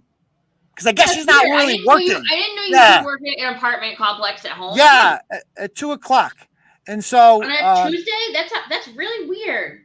So I'm not gonna the victim, I have not spoken directly with the victim about this. Again, I got sent this from my sources and I redacted because that's what I do. I even redacted Kate's address there because just to be kind. We're so professional. We're trying charitable today. So again, because that's what Kate is going to try to do is harm this person. Now you come after me or you come after Chili de Castro or whoever. We engage in this. So some things are fair game. Now, does she cross a line? Certainly, because like I don't fucking look up. I don't call your mom. Like, you know what I mean? Like that's the kind of thing Kate will try to do is just go after your family, go after, and like, again, it's not working. They don't like, they're just more annoyed. Like nobody's impressed. Like she tries to convince in order to discredit you. So I'm the guy that's, putting all the shit out there. Right. So instead of getting her shit together, her goal is to discredit me. And how is she going to discredit me? Well, he's show that I'm a bad person, lie about me, take fucking video clips out of context, making jokes about, having sex with dogs and make it seem like I'm a dog fucker. Like, and then people who don't know me are like, wow, this guy fucks dogs and I'm retarded. And she knows who she's appealing to. She, like Bret said, this is a woman who, she knows that, right. Well, she's real good at fooling stupid people. Like that is a skill. I mean, you look at her audience and stuff. Hey, you were stupid. I got stupid a little. We made the mistake. I'm talking about the ones that even after this are going to blindly defend it. They'll be like, well, maybe her vagina had COVID. That could happen. Okay, so that's a good point there, Bret. So that basically creators beef all the time on YouTube, but it isn't really real. Yeah, that's a good point. And she often crosses that line to make. I mean, I could get real world, but I'm doing shit. This isn't my life, right? And so vlogs come first. This is right. Not that. And so she doesn't have a life, and so she obviously isn't spending time with her kids or doing anything like that, or taking them to soccer games or whatever. She's focusing on herself as usual. So she calls. So coming after me isn't working. Right. And she knows that by now. And she's trying to focus on my personal life. Spoiler alert, I don't really discuss my personal life and I'm not going to, but you can put the clues together, guys. If you understand what's going on, use your fucking brains. This weekend I was alone. Right. So you can figure this out on your own without me saying anything. Can't you? But of course, Kate, I guess, regularly checks up on the probate department. She wants to see, where and when, if I'm divorced. She really wants to see this shit for some reason. She wants to know when she can get you for herself, dude. I just can't imagine caring about another person's sex or personal life that much. You know what I mean? It's I don't give a fuck who Kate Peters banging. Probably a lot of guys, but I don't care. If I came into the knowledge that Kate Peters was cheating on her boyfriend, file it away. Who cares? Yeah. Yeah. If I found out that sucks for him, bye. If I found out that Kate was cheating on her boyfriend, who she calls her husband, I would just not. I'd be like, well, no, none of my followers would care about that. We all just assume she sucks dick for 5 minutes. Nice. We don't care, right? So anyway, coming after me is not working, and the personal attacks are not working. And I mean, she posted jerk off videos of me, literally spanking it on the couch hard. Making cum faces, all that stuff. A lot of people have seen it. A lot of people couldn't recover from something like that. But to my credit, I am a fucking warrior, and I just don't care. Quite frankly, I thought you meant people who viewed it. Sorry, that's why I was laughing. Oh, yeah. After watching it, no, they couldn't recover. Gaffney has definitely watched it more than anyone. I'll give him that much. But obviously, Kate's watched it several times because she never got those pictures from me. She never got those videos from me. And I think part of her is asking herself, why didn't I get those? What? This guy's sending these out like hotcakes and I'm not getting one? What? I was closer to him than anyone. In 18 months of working with him, he never once came on to me. Right. And so she pretends now that I did, but of course, no receipts or anything like that. I would never. I mean, you've seen what she looks like. You can say what you want about Jindusha. She don't look like that. Okay. Let's just put it out there. Okay. You don't look like that. Anyway, yeah, she has no show at TV. I mean, she's literally nobody. She tried to start a channel in 2012. It didn't work out. Horribly, yeah. It bombed and nobody watched it. No subscribers. It wasn't funny. It wasn't entertaining. She tried to be, but it just completely, I think it's funny. Your followers coming here spouting nonsense that doesn't even make sense.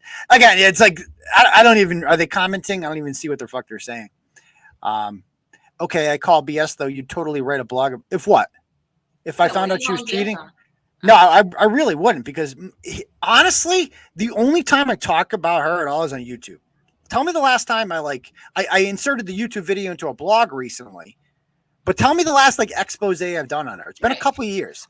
I don't put her in the blog because she's not blog worthy. She's YouTube worthy. YouTube is just another thing that I do. I don't really care. Nobody outside of YouTube has ever heard of Kate Peter or Masshole Troll Mafia. Nobody knows who this person is. If you asked 100 people in Massachusetts, do you know what Masshole Report is? Not a single one of them would know. No people around here know Turtleboy. Nobody knows. I'm doing an interview tomorrow, believe it or not. Boston Magazine is interviewing me tomorrow. Oh, cool. They want to interview me about Monica Keenan Grant. I don't know what the angle is going to be on this, but Boston Magazine is the one that made her one of the top Bostonians of the year, and they want to interview me because I'm the one that exposed her. That's the kind of influence I have in the media and in the culture in this state and in New England. Okay. Kate has no influence. Kate is just a person that goes on and has panels and talks to degenerates. Like we're not in the same ball game, and her only currency is like, oh, I got more viewers than you. I don't care if you have 1,000 viewers and they're all retarded. What is that worth? What quality is? Yeah, it's quality. Yeah, I mean, have you seen these people, Kate? I mean, it's not something worth quality over quantity. blogging about at all. Like so, you know, she's gone after a lot of people, right? And a lot of them just don't care and don't notice. Like I had to tell Sarah Roy the other day. I'm like, oh yeah, you're on the agenda. They're talking about you again. She's like, what? They are? Why? She's like, they I don't just pick randoms to like. Yeah, they just like Tori. What do they call her? Tori Potato. Like I'm like, oh Tori, they're accusing you and I of being a thing. Yeah, you did so many people I didn't know. She never knew. Yeah, no, it's like I've been very busy. Me and too. So she's, everyone else. Yeah, Talentless Raccoon. And so she's like, she's like, I am like I had to tell her that they're saying these things because she would have no idea it's happening otherwise. Like nobody is fucking listening to you. Even know, yeah. Nobody talks to you. So you're just a fucking, you're not serious. So they go after all these people, and most of them just don't care. Okay. Well, they're just enough with that's a dumb question. No offense. I love you. The Boston Magazine thing. Yeah, I don't. Let's focus on this for now. Okay, we're talking about this. Okay, so we'll talk about that stuff later. Anyway, it's just when it comes up on the thing, I'm like distracted by it. So anyway, so she's been going after some other people, and there's one this is a woman that got this order on her today in court, and to my knowledge, what she has been doing is harassing this woman who's never talked to her before, never reached out to her, never posted about her, to my knowledge. This person's crime is being friends with me. That's literally the entire crime, okay, that this individual has. And they are upset about that. And her goal is to like get you to cross over and give up information, or else she does this to you. She's done this to multiple people, right? Putting their information, like people who were in our group chat. If you didn't join her side like Chrissy did, she put all your information out there. Like anybody gives a shit or is even scared about that. Right, exactly. Should give a fuck now. So yeah, this individual has been harassed, I guess, by K. Peter. She has posted her address. She posted where she lived. She sent people to her house.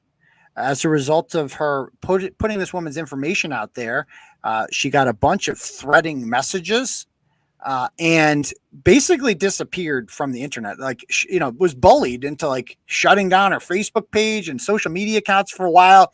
I didn't talk to her. And so basically they're obsessed with this woman who they don't know only because they know that she's friends with me. Like that's the only thing that they're concerned about with this woman. And so they've, because of Chrissy, they got some intimate pictures of her too. And Kate has been posting these pictures, I guess, all over her pages. Like it's seriously violating to do that to a person. Now, okay, you got a problem with me? Fine, whatever. What did this person do? Like you're going to post my jerk off videos, whatever. Okay. What did this person, like I've talked shit about you. I've exposed you. I get it. What did this person do to you to deserve that level of insane? This is 9 months now. We're going 9 months of obsession against another woman for the crime of being friends with me. Now, apparently this woman is just sick of living in fear and decided to stand up for herself. And she went down to her local district courthouse and she was applied for a harassment prevention order. And again, now usually how this works is the judge has 3 options after you present your case. And you have to show that, you got the 3 instances of harassment, you're legitimately intimidated, living in fear, etc. The judge can either A, just deny it outright, okay? B, set up a 2-party hearing in like 10 or 15 days, or C, issue an ex parte order, a temporary order, and then set up the hearing 10 days, because the other person has to have a chance to defend themselves. This is how our judicial system works, and that's a good thing. And so, but if you're an imminent threat, that they give out these orders. Now, I've had some of these orders taken out. I've had TROs taken out against me, like the Giannetti one. That was the most ridiculous fucking one. Okay. And so, but Kate's never had, to my knowledge, this happen, or because nobody ever stands up to her. Nobody ever says enough is enough. But don't be afraid to. Like, if she's attacking you because you're associated with me, like, there are lines that you cannot cross. You cannot post people's addresses. You cannot encourage people to harass them. You cannot post their naked pictures repeatedly all over your social media channels because you don't like who they're friends with. You can't do that. And so also we have here, I'm going to bring on another guy in the background. What's his name again? Before. Yeah, we've had him on before. Jacob, right? Yeah, Jacob. So I'm just going to bring, so Jacob's how you doing, Jacob? Doing fine. So yeah, we just thought I'd have you on here. And I'm just talking about this order. And so I just want to go over the order about what this individual got on her today. It says, the court has issued the following order to the defendant. This order, and they checked off, this order was issued without advance notice because the court determined that there is, quote, a substantial likelihood of immediate danger of harassment. So they got the ex parte order, which is serious. That's just that's the harshest thing they can issue. That's the most immediate. Like, you are an immediate threat based on the evidence they've seen presented in front of you. You get a chance to dispute this evidence and show your evidence. But in the meantime, the court deems you to be dangerous. And so they are ordered not to abuse the plaintiff by harming, threatening, or attempting to harm them physically, or by placing them in fear of imminent serious physical harm. Also, they are ordered not to harass the plaintiff by any willful malicious conduct aimed at the plaintiff and intended to cause fear, intimidation, abuse. So this individual, so Kate Peter, is not allowed, according to this order, well, it's still in place until the hearing coming up in a couple weeks, she is not allowed to mention this person's name. If she does, or if she even mentions anything like, in relation to me, she actually has a show planned, I guess, on September 3rd, in which she claims that she's hired you see this? She claims she has hired a private investigator to follow me around. Somehow she can afford a full-time PI to follow me around, and I didn't notice for 6 months. Somehow I didn't pick up on it. Candle's doing that good. He's invisible. He's a great guy. Yeah, like did they follow me to my kid's soccer practice? I'm saying we should check your card for a tracker. We really should. That when I dropped my daughter off at cheering, were they following then, or were they tracking me then? In the trunk, dude. Because if she actually had somebody surveilling me for the last 6 months, they had a really boring time. Not a lot of interesting things. That's the thing, though. What's the thing? That's the thing, though. That's her way of saying it's quote unquote trolling. That is literally her. I said this in the private chat before. Every time Kate harasses people, or like I guess according to Lauren in the chat, I guess the person's name was disclosed on the Discord. Yeah. It was. When was it disclosed? Today, probably on the Discord. If you got a screenshot of that, send it over, because that's a violation. Yeah. I'm just saying that though, like, dude, like literally everything she does, including what she did to me, is now. What did she do to you? So you ran afoul of her and she turned on you for some reason? No, what happened is that I was watching her stuff and I was like, keep that up. Yeah. Like, I was like, okay, so why don't you go after this person, for a potato, which is an auditor. And she goes, yeah, maybe I will. And then she bought the plane tickets drunk on YouTube. That. Yeah. And then she drunk. Like, yeah, yeah, that's literally what she said, drunk. And then more thumbs up. And then she said, literally, like, not even 2 months later, that I'm obsessed with furry potato. And then it became a thing where it's like, okay, I won't post any more links since you obviously don't want to go after the person. And then, then she went after my, things I like. And then, as far as recently, she called me a child diddler. Now, has she put your personal information out there? No, but I wouldn't be surprised if she has, because that's just because that's LOL trolling. And I even asked Andrew, I've asked Tonic, I've asked many of her people, how is this trolling? How is putting information out there? That's like doxing. Like Andrew put out Connie's house recently on one of his restreams, and I said, how's that trolling? And then he said, it's because it's its house. Who cares? It's a house. And I'm like, what's going to stop someone from going to his house just because you showed it? What's going to stop someone from falling, which has already happened? And by the way, that's also quote unquote trolling. It's not trolling. It's stalking and harassment by law. So I mean, I wouldn't be surprised if people are following me at this point. I wouldn't be surprised if people are following you. Well, now first of all, I think somebody posted before. It's like, you're saying that I'm obsessed with you, but you paid a PI to follow me around for what purpose? Like, are you rating a story about I'm selling drugs or something like that? Like, okay, at least that would be interesting. It's because you want to see if I'm having a sexual affair with somebody. Like, that's you paid somebody to do that. Like, you're that interested in my personal life that is what to admit to that, and then to say that I'm the one obsessed. Like, do you not see how ridiculous that sounds? It's like I said to Deb, there's a reason why she ain't going to talk to you ever again, dude. There's a reason why she'll never go on this show. There's a reason why she'll only resort to YouTube. I've heard her say this, and I've heard others in her Discord say this. It's because her attorney, and I quote, said, don't talk to him. Don't talk to him. Don't talk to him. And it's one thing after another. Attorney Gaffney.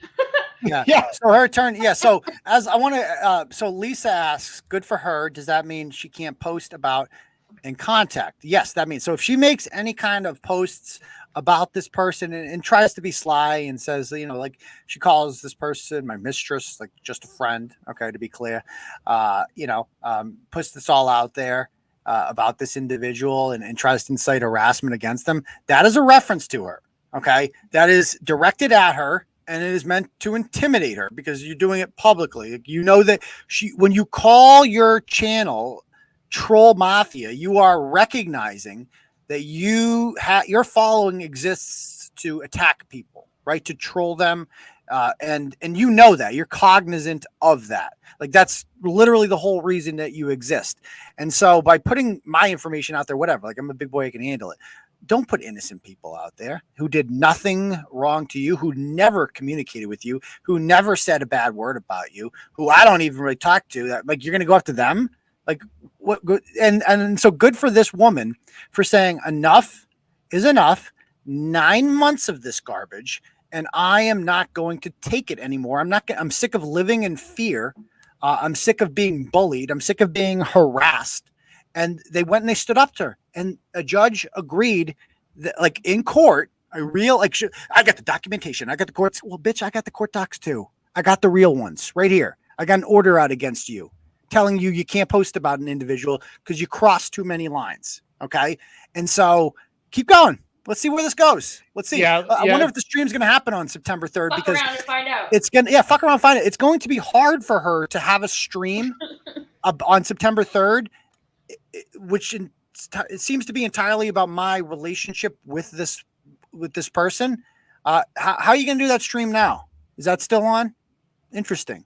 No, it is. It is. I checked. Oh, that's an immediate arrest. I hope she does. Oh, no. Oh yeah. No, you won't get in trouble for that, kid. I promise. I said, if what the hell's her name? If she could post like the Discord screenshot of them saying the name, there you go. That's also an arrest right there. Yeah, I got the receipts. Like that's what actual, like, they claim to have receipts a lot. This thing right here to my left, that's what receipts look like. That's a receipt. That's what happens when you have sources. That's what happens when people in the courthouse like you and contact you. That's what happens when, I don't know, sources in DCF reach out and they're like, I got something on here. Or people in the Northampton police let you know about High Five Friday ahead of time. And then you publish something ahead of time. I got sources up that fucking ass. I got every day. Howie Carr called me today with a fucking story. People who matter in the community, they call me. They talk to me. They want my story out there. I know if you follow her and you're from fucking Utah or some shit like that, you might not know who the fuck I am. If you lived in Massachusetts, you probably would. And I'm a much bigger deal than Kate Peter will ever fucking be, regardless of the YouTube subs, whatever the fuck that's worth. So welcome to the show, motherfucker. Here's this order. Good luck. Let's see what happens. Yeah, and it is a karma bitch, Kate, because you're the one who harassed me and called me a child diddler on Tonic's Discord. And look what happens. You got someone who was also harassed, and now they're fighting back. Mm-hmm. Enough said. Yeah. So anybody have any questions they want to ask about this or anything? Fire away if you do, and I will gladly answer them. Let me check the donos here. And if anyone has any questions about like my experiences with Kate, because again, I was on her Discord. I was friends with a lot of her, subordinates. So, and also, can we get some Turtleboy, like Turtleboy always wins or Turtleboy has receipts hashtag going? Oh, that's another great. That's I Kate do always wins. Like that is, imagine saying Kate always wins when she lost 2 of her kids. Like you lost the most important things in your life. They're gone. You lost them. So you don't always win. You actually do the exact opposite. And so what exactly do you win? What court cases have you won? She tried to get an order. Hold on. She tried to get an order on me in Attleboro District Court. She lost that. So what does she, and she has an order taken out against her. Does she still win? Or how about my favorite is like kill shot Kate? More like cum shot Kate. Like where who's being killed? Like nobody's being Crusty killed. Kate. Like oh no, she made fun of Cyrax. Now Cyrax's reputation. The guy, the mentally ill man. Yeah, Cyrax is owned. Oh, that was a tough one. Pwned. Well, let's also not forget why her name was, Kill Shot Kate or Kate Always Wins, is because literally she quote unquote won against delete laws, a person who's also mentally unstable, but yet she tries to poke the bear with him and then, tells people to go follow him and shit. Like there was like literally 2 streamers that followed him to do a mini protest. Like as much as she's probably going to say, oh, I never did that. Pretty ironic that once you visited him, many of your pro accounts visited him as well. I find that very ironic. Who is Lawrence Flubston talking to her? He says, didn't you give her $500 to sue Turtleboy? If yes, ask her where's the case. So that's a good point. Kate did start a fundraiser. I'd like to point that out. I mean, we have so many times where she said, TV Daily News, Kate Peter, fundraiser, legal fees. Let's see. She also let's also not forget she did a I forgot the charity, but she did a charity stream literally mocking delete laws throughout the whole thing. So this is let's see here. She is a champion for women, though. Don't forget, she believes women. She believes, and that's the other thing that you're pointing out. It's like you're going after women, like you're going after some random woman who is friends with me. Like, what did she do? You're going after my family. Champion for women. You attack you try to like oh, like I'm the champion of. What did she say? She's fighting for the mother of my children. Like we're fighting for her. Do you think?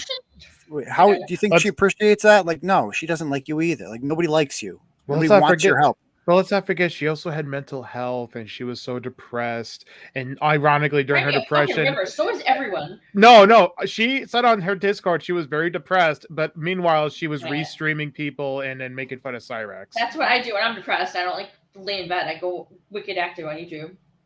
Yeah, my favorite part today is that Shannon gave her legal advice. So I guess. You know that you matter in life. I just like to point this out that you matter and other people don't.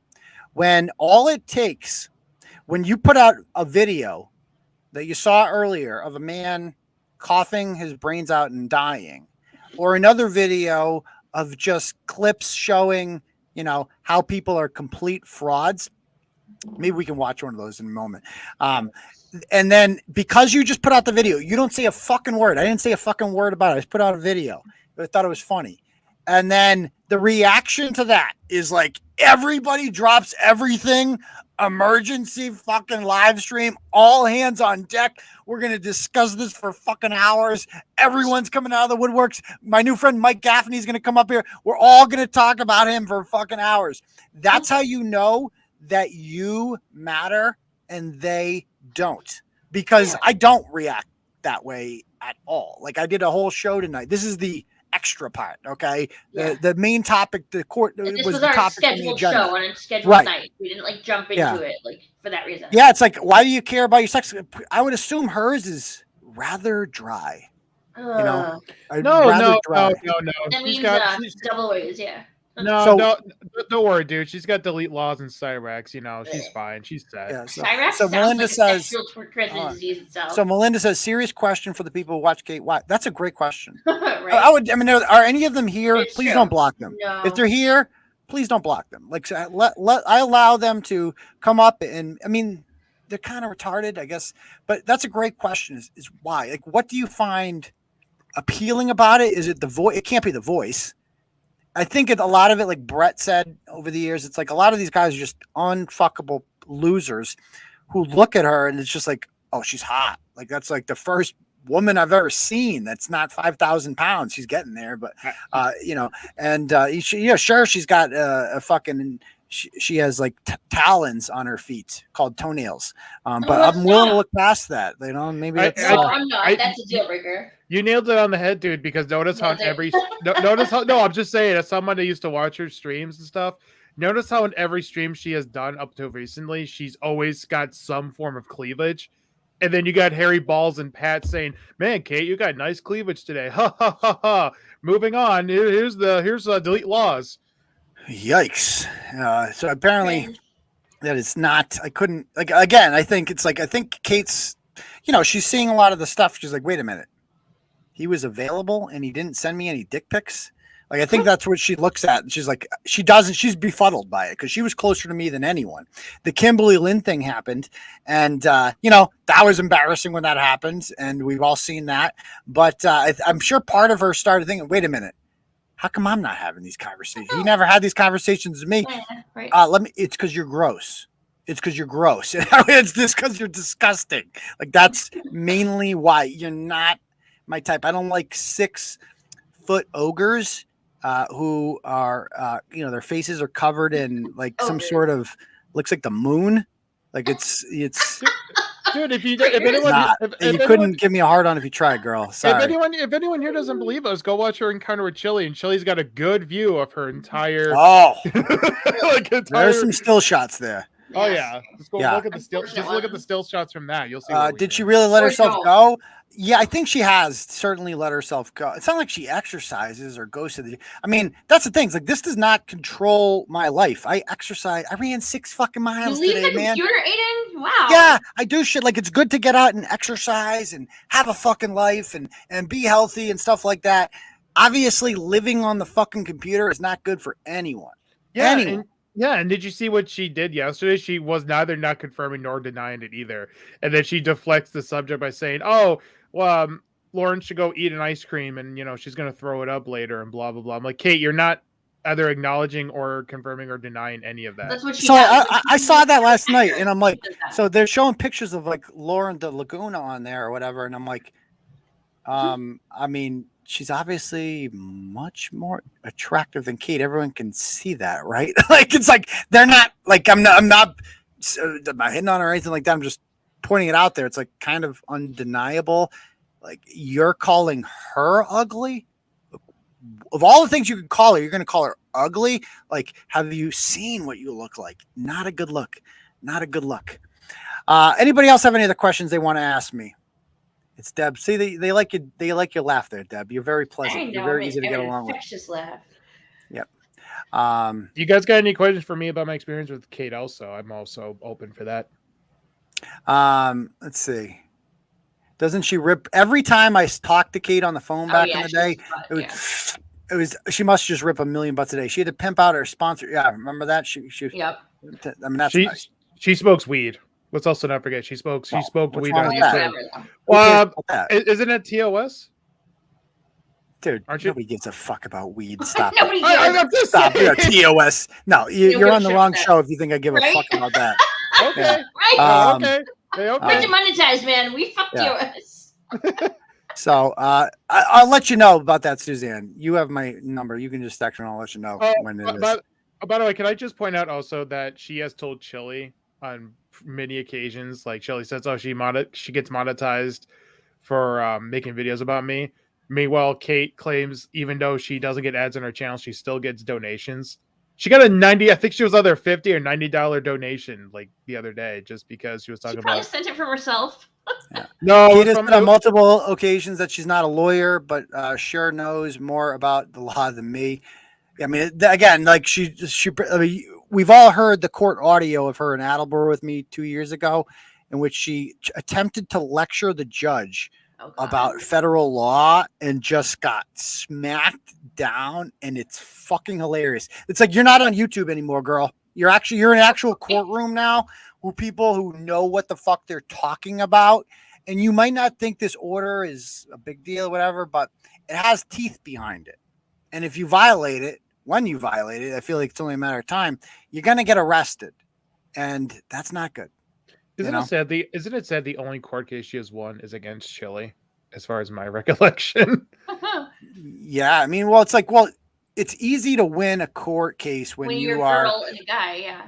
When you're the girl and the guy, and quite frankly, you didn't have that strong of a case. It's like, I could have told you he was going to lose that, but anyway, like, I got sued by people with fucking influence and people with money, and I still win. Like, her lawyer, Mike Gaffney, like, he sued me, and I fucking murdered him in court. Like, I just embarrassed him and humiliated him, took his fucking lunch money, and then and he's still around, and he's just in denial. And so, like, it's literally an island of losers. So that's Bret's new friend now, Mike Gaffney. They're good friends, and it's so funny watching. I enjoy it very much. I know you think you're getting me. I love it. I love the fact that you have to debase yourself, where you have to suck up to and be friends with and allow Mike Gaffney on your channel. Like, that's your new ally and friend. I did that to you. You know what a joke Mike Gaffney is. And because of me, because you can't stop thinking about yours truly 24/7, you are willing to debase yourself. That's the kind of impact that I can have on people. That is what I can do to your fucking brain. That makes me feel so good. Like, you have no idea. So please keep it up. I fucking love it. I think it's fucking hilarious that anybody, if you have to go full Gaffney, if you have to go Gaffney for friends, you've hit rock bottom. Not a good look. Can I just say, when I was listening to that dude chatting with her yesterday, all I could think of was the slug from Monsters Inc. Just the way he sounded. What dude? Bret? Yeah, Bret. He sounded like the literally like the male, like a version of the slug from Monsters Inc. Hey Kate, how you doing? Oh god. He does kind of sound like that. What is worse? Let's see. I'm glad that Kate saw Bishop, Tony Batch. So she's acting like that video I played was like a critique on the fact that she's a witness for him. I don't really care about that. I played that video because she said repeatedly, let's just play the fucking video. Let's have some good times tonight, shall we? Let's play this fucking video. Okay. I'm going to bring it up over here.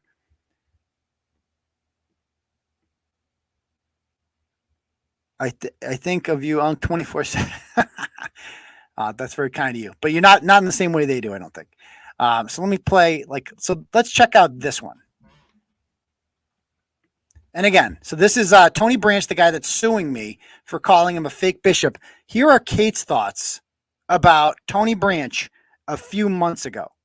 Spoiler alert, Mr. Branch is not a fake bishop. He is ordained. So it's kind of damaging to one's professional reputation for someone to go out and allege that your professional credentials are not. Nope. So he has financially damaged this man, all based on a lie.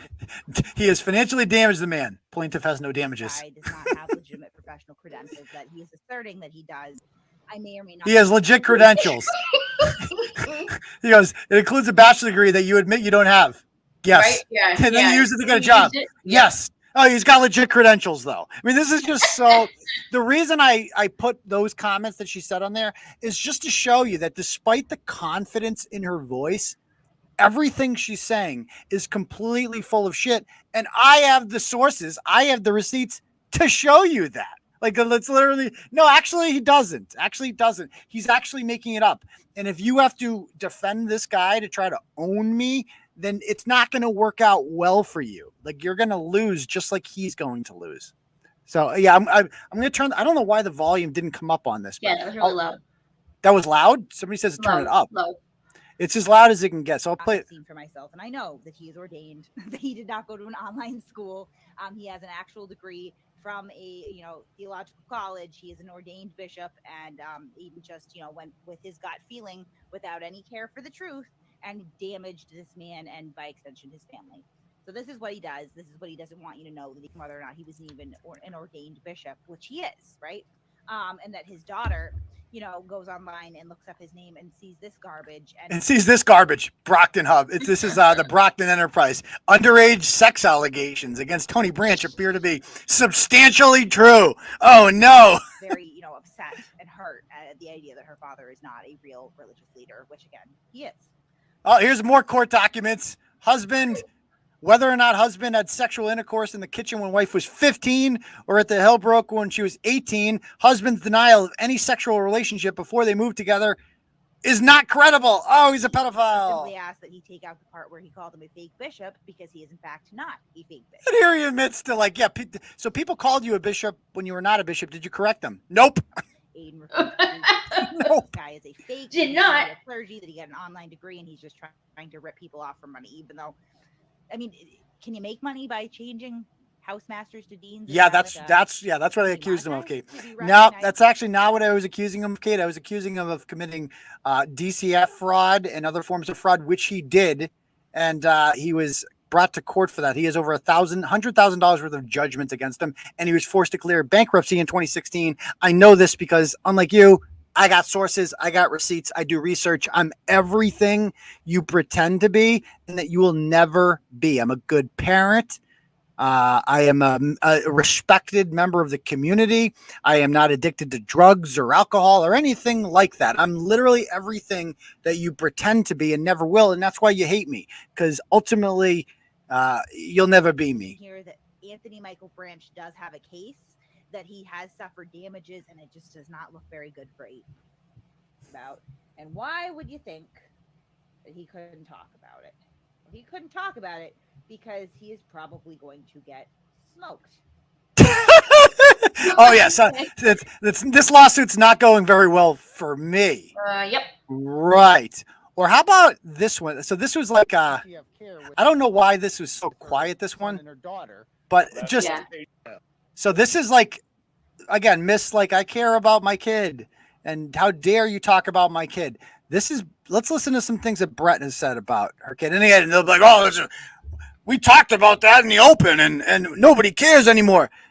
Yeah, but you still said it. And any normal human being, especially normal mother, if you said these kind of things about them and they took you back, there's obviously something wrong with the mother. They obviously don't care about their kids that much. If you ever talked about my kids like that, I would not be friends with you ever. It doesn't matter. I wouldn't ally with you against a common enemy. You have to be a complete degenerate to allow somebody like this. Can we pull Lisa's comment is exactly what I mean. If she isn't obsessed with you, the next day she gets up, then it goes after Chili. The next day she gets up, she goes, you know what? I think now I'm obsessed with Cyrax. This is the kind of stuff she does. And by the way, that's also I guess what's trolling now. Also now calling someone 100 times is trolling. Yeah, or page out of Forest book. it's harassment, and that's what it is. Yeah. And she crosses a lot of lines, and eventually karma comes to collect. But baby. But it's trolling. It's not harassment. It's trolling. I was told that many times on the Discord server when I got harassed. How do you have all this time to make hundreds of calls if you're fucking at work? Like, what's the deal? Like, really? They don't know. So we have a resident retard here. So liar. She hates you for all the real reasons. Hold on. So again, Christine, I would invite you to come up. If you'd like to come up, I'm going to put the StreamYard link in the comments. If you'd like to come up. Here we go. I would like Lauren to come up, honestly. Yeah, I mean, and defend any of this. I dare you. I mean, if you'd like to come up and defend a woman who abused her children and lost them to the state, give it a shot. The odds are against you, but give it a shot. How about that link if you want to come up, Christine? How about this one? Chili's car. If Pete is so irrelevant, why are you so wound up? Someone just mentioned this guy. Like they said, he donated almost $1,000 to her, and like with over 2 shows. Oh, that's the guy. Yep. Okay. So if why am I so wound up about her? Because I expose ratchets. That's what I do here. And Kate is one of the biggest ratchets I've ever seen. Like I expose people, especially people who cause harm to children, which she has done substantially. Yeah, I expose them. They're called ratchets. We have a whole tournament called Ratchet Madness. Yeah. So in Chili's car, just so you know, even if he was not making any videos about her, just FYI, let's just say hypothetically, it's been 5 months since he's made any kind of thing about her. Mm-hmm. She would still make a video about him 10 out of 20 times a month for no reason at all. Even though, like, I shut it up about her on Discord, and what does she do? She still messages me. She still calls me. She still harasses me on different servers. It doesn't matter. It doesn't matter about being wind up. This is another thing. So let me address this. Karma, you have 200 years. So question, Christine. What would you rather have? And this is a serious question. Okay. Would you rather have 1,000 people watching your YouTube or 100% of your children living under your roof? I mean, that's a serious question because I would prefer my children are upstairs sleeping like they are every night. Okay. Because I take care of them and I have custody of them. And so I would like to know, like, what would you prefer? What do you value more? I value custody of children more than I would ever value YouTube views. I could have 1 million fucking YouTube viewers. I could be as rich as Dave Portnoy. If I didn't have my children, none of it would be worth it. None of it would be worth it. That's how normal people think. I think every parent in the stream right now who is a fan of Turtleboy would agree with that. Now, other people like you value different things. You value YouTube views. You don't care about custody or child abuse. None of those things matter to you, but they matter to me. So I hope that answers your question. Hey, tiny penis looking boy. So that's another thing. Let's address the jerk off video. They always show the face. Why don't they ever show the penis? I mean, I'm not going to lie. I'm not bragging. Right. It's like 80th percentile. I'm not going to lie. Like you can show the dick. It's okay. I'm not ashamed of it at all. Like, take away all 3 emojis, let it out. It required many emojis in order to cover the whole thing up. Okay, I am not ashamed of that. It's like that's one big thing. Like that whole thing would have sucked if I had a little dick. Like that would have sucked. But that's not a problem I have to worry about.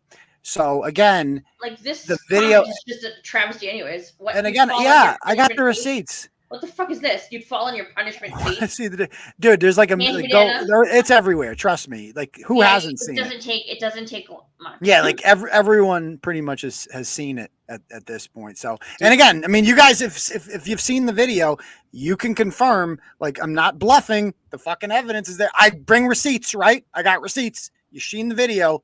What do you give me 5 minutes? We put the link in the comments. Click the link. Yeah, I clicked the link to hear what you have to say. You short bus fucking. This Christine character is probably getting a script from Kate or Harry. Give me 5 minutes to get Kate to tell me what to say. Yeah, hold on. Yeah, they're probably getting some clips from like Harry Balls 100%. Or Pat or corrosive commentating or falsified documents. They're gonna get like some script saying, "Hey, say this, say this, say this," and they're gonna call me all the same stupid shit they called me on the Discord server. Probably also called me a child diddler. You know. Yeah, like Lionel Meek says, he's a blogger, not a YouTuber. He pays the bills with his it's like this is not a hobby. This is my livelihood. You fucking short bus. 5 minutes, then I can come in. What? Putting mine to bed. Oh, well, see, you have children, so that's good, Christine. Maybe I misjudged you. Maybe she's just ignorant. Maybe she just doesn't know the depth of other things. Yeah, I mean, that's honestly, I've seen a lot of them, and a lot of them, honestly, the followers, they just have no idea. Because she hides this from them. And that's why she hates me. Dude. They're lemmings. Right. And that's why she doesn't like me is like, I'm the guy that comes along and shows the world like what's actually happening. And she's like, oh, this guy, we have to silence this guy because he is a threat to my whole scam that I have here where I pretend to be this, exposer of justice and blah, blah, blah. And meanwhile, I'm 10 times worse than the people that I talk shit about. I just realized too, Kate also has said in the past that she is going to make a website. I don't know if you ever heard of Encyclopedia Dramatica or 4chan, but she's going to make like a bootleg version of that where alpha male somebody, yeah, you stay backstage. Where basically, you know, she puts you, Cyrex, and all the other people she's covered on this website and exposing them, quote unquote. Yeah, yeah, Kate, you know what? There's websites for that, and guess what happened to all of them? They got boring. They all got terminated.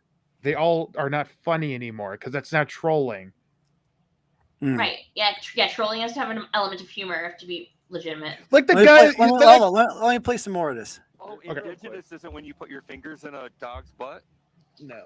Oh, no, that's what Kate's son put in his fucking sister. That's what the fucking. I know it's kind of quiet. Oh no, you guys want to keep fucking. That's not an allegation you get to make. You see, You were writing the blog.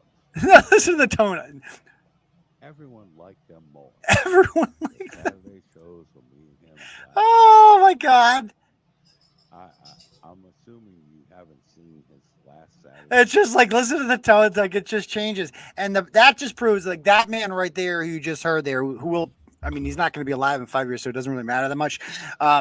It's just like that guy, right? I mean, I one of my great shames is that I ever had him as a co-host. He was funny at times, but at the end of the day, he's a mental head case. And more than anything is he was a complete fraud. Like all of the things he said on the show, all the jokes he made, all the people he shit on, he didn't mean any of that. He just tries to impress whatever the current crowd is in front of him.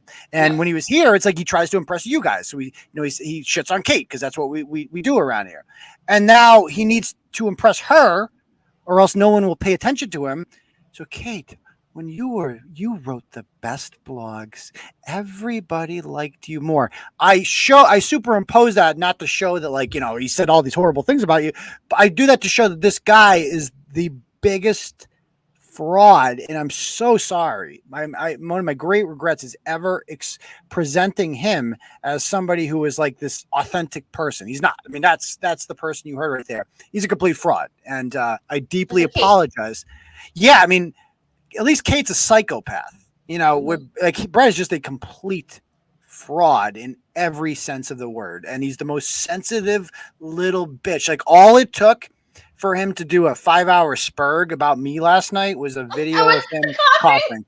Fucking 4 hours bitching about shit. About me because I put up a fucking video of him coughing. He didn't just spurg too. Aaron freaking talked about Kate's kid, and then Kate was like, "Don't you fucking dare mention my son! Fucking remove him from the chat!" And then they removed him from the chat instantly. Oh, Jesus. And it was the funniest thing I've ever seen in my life. I'm like, "Oh, Kate, that stung, didn't it? That really stung." I would say that about probably, I don't know, I would say like 25% of Turtle Riders didn't like Bret when he was on here. 75% of us did. Like, let's be honest. Like, I did, Deb did. Like, a lot of people liked it because he was funny. You know, he had some funny moments on here that made him worthwhile. It's not worth all the baggage, obviously, that comes along with it. And he's not mentally stable enough to like have a job like that where you have to be there every week. It's just too much commitment for him. It's just not who he is. But so this idea, like, you know, but there were like Ma Edwards, she's told me she never liked them. She was on record. I never liked feeling you. So, you know, well, I feel like the liking went down every time we kind of fired him and came back. Like, I feel like people got a little bit more like, yeah. So like, okay, what the fuck's going on? So the fired him. Okay. So like the first time in 2017, there was this group called Turtleboy Splinter Cell, and Bret saw a screenshot. Somebody sent Bret a screenshot of me, you know, criticizing him or something like that. I'm like, Bret's just got to calm the fuck down. He lost his mind over it, like some slight criticism. He blocked me, and so that was the first time Bret left. As he basically quit. And so I brought him back, and he was on for a while, and then he started attacking, ironically, a woman by the name of Stacey McManus and another woman named or Stacey Barnes rather, another woman who went by the name Ida. We still don't. I think her name is Becky. I don't know, but so Ida's crime was finding Bret's mom on Instagram and following her. Like, if you recall, that was the crime. He lost his mind over that and started attacking her like the most vicious ways possible. And I'm like, whoa. I'm like, dude, you're like the co-host. You kind of like represent the brand. Yeah, like you're making this look bad. And Ida's a fan and Stacey's a fan. You can't just go attacking fans. Like, these are supporters. And he's like, "Well, he's stifling me and telling me to shut up and blah, blah, blah." I'm like, let's take a break. Okay. And he took a couple months off. He came back when Kate left because he wanted to be like, "Fuck you, Kate." And he did. And he was good for a while. And then, like I said, allowing him to have this channel, because he did ask my permission. I could have easily said no, and then no one would know that channel existed and no one would be following him. Same with Kate. But I allowed him to have his little pet project there. He's like, "I'll promise I won't do what Kate did. I won't pull." Kate does the exact same thing. So this is just, I mean, you learn a lot about people who just stand for nothing at the end of the day. So anybody else? Do we lose? Okay. Okay, cool. No, I'm here too. And I actually want to, not to shift the subject or anything, but can I ask something? Shoot. So you guys were talking about the logo of the Yosemite Sam KFC looking logo earlier. The Colonel guy. Yeah. So kind of reminded me of, I'm a huge Cleveland Guardians fan. They used to be called the Cleveland Indians. Called the Indians, yeah. Yeah, thank you. Guardians. I didn't even know they changed their name. Holy shit. They changed it to the Guardians. But yeah, it reminded me like mid-season when they changed the Chief Wahoo logo to Block C. Yeah. And I want to just ask you guys, how many teams have a Block C? Have a what? Have a Block C. Just a generic C. I have no idea. Chicago Cubs. Yeah. White Sox, sort of. White Sox have a form of it. Wow, what are you getting at? I'm getting at that they could have, taken the time to make an original logo to replace the Chief Wahoo logo, but they just went, let's just plop a C. And then with the Guardians thing, they just did the same thing. Yeah, pretty fucking lazy. I agree. But I still respect the team. So where did Christine go? I don't know. I don't know if this is her or not. Someone else just joined and then they left. Okay. Maybe Kate told her. Maybe Kate told her like her. Maybe Kate told her like her lawyer. Just don't talk to him. Maybe that's what. Yeah. Right, Christine. You talk a lot of shit. Where are you? Friday the Destroyer. If that's obviously not her. So again, you got to wave there, Friday the Destroyer, if you're Christine. So Christine has left. She's putting her kids together. The fact that she's not. Kids are going to bed now indicates to me that she's in another time zone. Chili's car. Hang on, Chili's car. Chili's car. You want to come up? Go ahead, come up. The chat's open for you too. If you want to, say something, come up. Yeah, I would love to know why the hell you fucking feel the need to give Kate $1,000 in 2 days. Ew. Oh, yeah.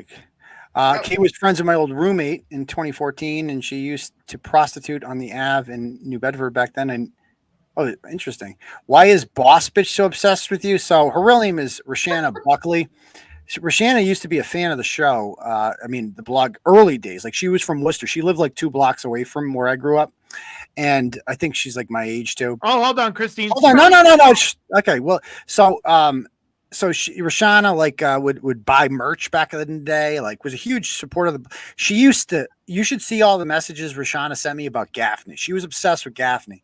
She used to be like, "Oh, look at him. He's fucking posting gym videos again. It's fucking hilarious." She used to shit on him. We had some good laughs over him. And then, what a lot of people did, these front runners is, these ridiculous smears get put out by me, by this woman who abused her kids. And I shouldn't have even paid any mind to anyone. What my attitude should have been was, if you're stupid enough to believe this, I don't really give a fuck if you leave. But instead, I'm a sentimental motherfucker. You know what I mean? I'm a sentimental guy. I don't I want to make things right. I have this desire to make things right. And so if I feel like this person who I had a relationship with online granted, who I had this online relationship with, has the wrong opinion of me, I don't know, something about me just wants to set the record straight. So I reached out to her and was like, "Hey, just to let you know, this is whatever." It's like, but she wasn't trying to hear it. And I'm like, "Oh, so you're just team child abuser now? And now you're supporting child abuse? Okay, that's fine."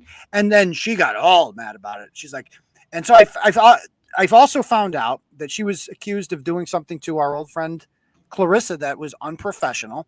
And I asked her about it, and she's like, "You're a god." She lost her mind. "You're going to come out to my photography business, blah, blah, blah, blah, blah, blah." And she can't stop talking about me since then. And talk about another one that is just, if you see the way she looks, ooh, yikes. Now she basically makes t-shirts for Bret and calls it a business. So apparently that's a job now. So, or a business or whatever. Okay. Anybody else have any other questions? I do not make shirts for Bret All right, there's the blow shot. Oh my God, he's attacking me. That's gonna be. He's attacking me. Yeah, well, it's like you jumped in the pond there, lady. You might, you knew what I'm all about, and you're like, let's declare war on this guy. And how dare you come after me? Yikes! I like how Chili's card just said, "You guys can't add well." Well, you know what? It's funny because you still donated a good chunk of money to Kate either way, 1,000 or not. You donated, I think, 90 or something like that. Did she really donate $1,000? No, I think she donated. I think this Chili card person made close to 1,000. Maybe. Oh, I like. See, these are the kind of questions I like. So fuck. So this was actually. Remember, I was like, once somebody asked me, like, would you rather fuck Monica, Cannon Grant, or Kate? And I'm like, yeah. I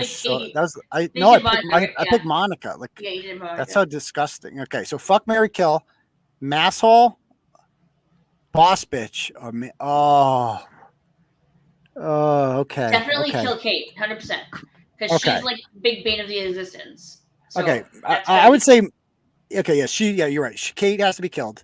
Yeah. Mary, I guess Amanda, because Amanda to me it seems the most human of all of them, right. And she does have. And she has a nice voice. Her kids. Yeah, I don't know. I guess it's like this is choice. I don't want to marry. Like I don't want to, and by default that would mean boss bitch gets the red meat, but she doesn't qualify. Just to be perfectly clear, she does not get that. No. You will never get this. You will never get this. You're not worthy. Okay. Anybody else have any other questions they'd like to ask? Okay, Christine, I told you she's backstage, but I told her in private chat you got to show your face. So you're not. Yeah, Christine, you have to show your face so that we know you are a human being who is there and not porn bombing us, because that happens from time to time. Which is because Kate and a lot of other people put in the chat link and they say, let's porn bomb. Trust me, I've seen it before. I know it's happened to us. I've been porn bombed with the Abrams plenty of times, but I've gotten pretty good with it. So Christine, she might be a boomer here. Christine, you're gonna have to turn we're not gonna make you go on. Yeah, no one will see but us. When you come on. Me and Deb are the only ones that can see this right now. We can see your screen. No one else can. None of the 230 other people can. So you would just need to wave to us. Turn your camera on and do a quick wave. Okay. She said I cannot turn my camera on. So if I cannot come on unless I do, I understand. And please apologize to TB for me for insulting him. I wanted to state my case. Oh, she seems nice. Yeah, she's not. Yeah. All right. Can we leave her backstage and just let her do audio? Like light her up like you do me, so she can't be on the screen. You know what I mean? Well, you could, just full screen. Christine, you're on. Christine, you're on. Now talk, Christine. Hi, Christine. I want to apologize to you. I went into my juvenile self when I was insulting you, and that's not nice. This is directed solely to Turtleboy. I do not know the other two well enough, although I've watched your streams quite a bit. Okay. And in all honesty, you have Kate to thank for that, which sounds weird. But what I am concerned about for you, more than anything else, is you need to be fairly careful about, in my opinion, this is just my opinion, and about what you say, the words you use. For instance, there's a difference between the word abuse and the word neglect. Okay? Huge difference. And when you repeatedly state something that is actionable, you put yourself in a very serious situation if the person has the right connections. And as of right now, she does. So that's number one. She doesn't, though. You think she doesn't. I know she doesn't. Well, how about this? Watch this real quick. Watch what I do here. Okay. So check this out. So this is I just Googled, is abuse neglect. First thing to come up. Neglect is a form of abuse. Neglect is a form of child abuse. So again, if you're going to come on here to defend child neglect, I'm not on here to defend child neglect. I think you are misstating what I'm saying. What I'm saying is I think that you should be cautious in this. Well, I get what you're saying. I get what you're saying. A personal issue evolved into a team 1, team 2 issue. Now it might end up in a much broader thing that could greatly impact you. So I don't know how much you follow the blog. I get sued all the time. People literally, I'm being sued by like 10 people right now. I can't even keep track. I'm undefeated in lawsuits. So I'm actually very well-versed in libel laws and defamation, because it's what I do for a living. If I did anything, I double check everything. And in Massachusetts, neglect is the same thing as abuse. Like they're synonymous with one another. So if I say she abused her kids, she did. Neglect is a form of child abuse, and that would legally stand up in any court of law, especially in this country, because libel laws in this country are so strong that it's almost impossible to get a judgment against anyone. So I would not endanger I appreciate your concern, but I would not do anything to endanger my own company or well-being. It's not the one issue. There's other things you said, for instance, that she lost her children. She did. No. Yes, she did. Yeah, how much you want to bet? Voluntarily. No. Okay. Well, I got receipts for that. So let's talk about that. Listen, she voluntarily. I don't know what receipts you think you have, but you need to think for a minute and realize you're talking to somebody that may have some significant insight. Okay. Well, you don't live in Massachusetts, and I do have insight. So this is from a currently live. Okay, Christine. So this is what's called a newspaper. Okay, you might be familiar with this. So this is a news article.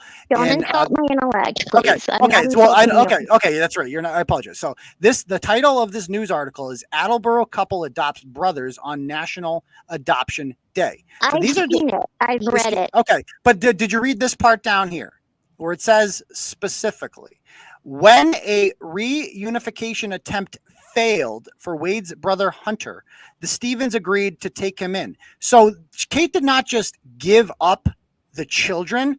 The DCF attempted to reunify her with her children, and it failed. State law in Massachusetts requires all children, in particular those of certain age groups, to have a reunification plan.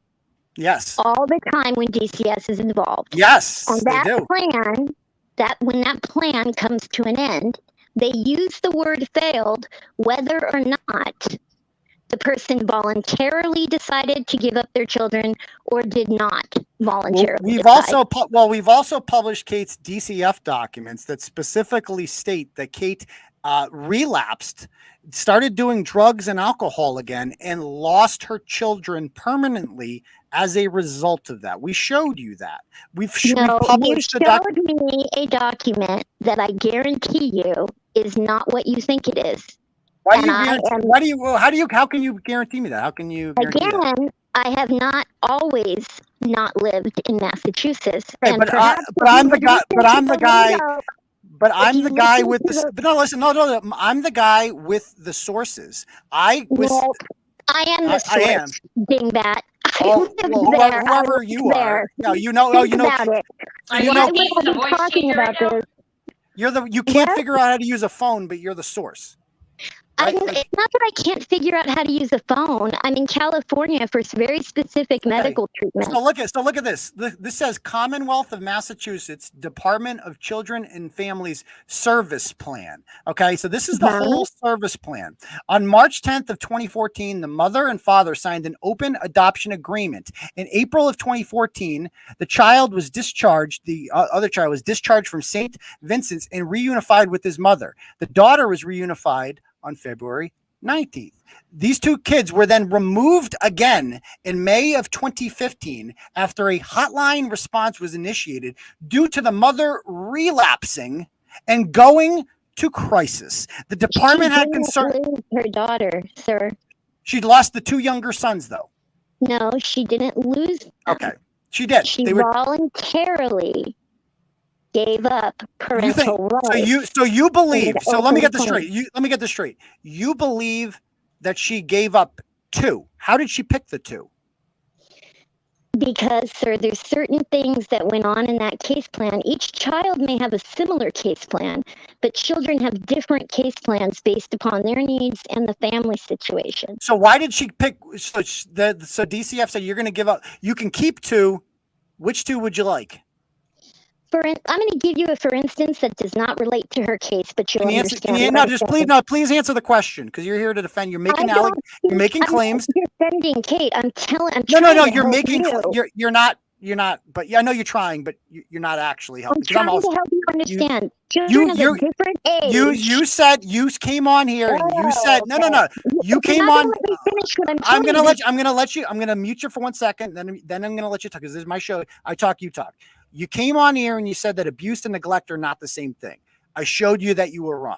You had a bad start. So right away, your knowledge isn't really checking out. Okay. You seem to be under the impression that Kate just gave up these 2 kids, which is insane and not believable that you would be able to pick any 2 and give the other 2 up.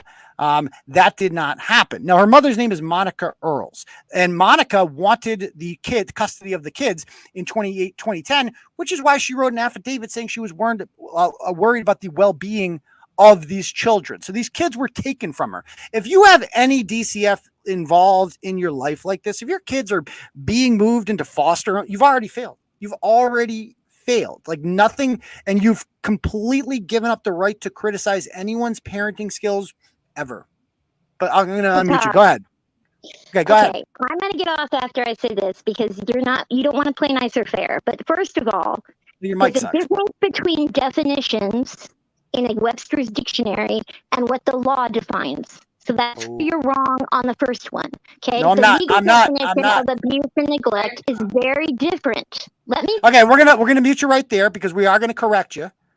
You're wrong. I brought up the legal definition. In the state of Massachusetts, neglect is considered a form of child abuse. Fact, not opinion. If we're not going to argue over what you think facts are, because you don't get to make up your own facts. In Massachusetts, neglect is a form of abuse according to the courts, not according to Webster's dictionary, according to Massachusetts general laws. Neglect and abuse are synonymous. So with that stated, I'm going to let you go and say some more. First of all, that's for criminal purposes, and I specialize in family law. Yeah, sure. So if you'll let me finish. So what's your last name? We can search and check out your references? I'm happy to provide you with whatever you'd like. The problem with you is, just like you're going to say, if I don't like what you're saying, I'm going to mute you and then call you a name. But I'm not calling you a name, but I would just love to know.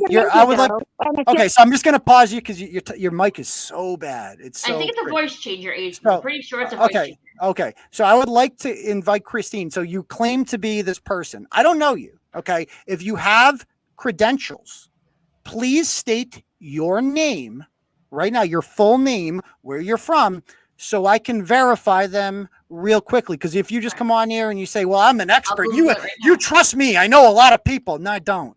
I can Google it right now. So I'm ready. Yeah. Like right away, you come on here and you don't know the definition of neglect. You think neglect and abuse are different words. And you're lecturing me about how to not get sued. If you did your research on me, you would know that I'm kind of an expert on that already, and I don't need your advice. Like, I'm really good at not losing lawsuits. I fucking kill it in court. I embarrass people. I set precedent. I set case law. That's what I do. I'm a trendsetter, right? I'm somewhat of like a civil rights icon, if you will. So I'm going to give you a chance. So if you're going to like spout your credentials, we're going to need to know who you are so that we can, so that before we get into anything else, you need to tell me who you are. Christine M. Davis, it says. I'm looking that up. Christine Davis. Like I put my real name on there. So you're using a fake name. And you're using a voice changer, and you want us to trust. It sounds like Minnie Mouse on speed naturally. I do not using a voice changer.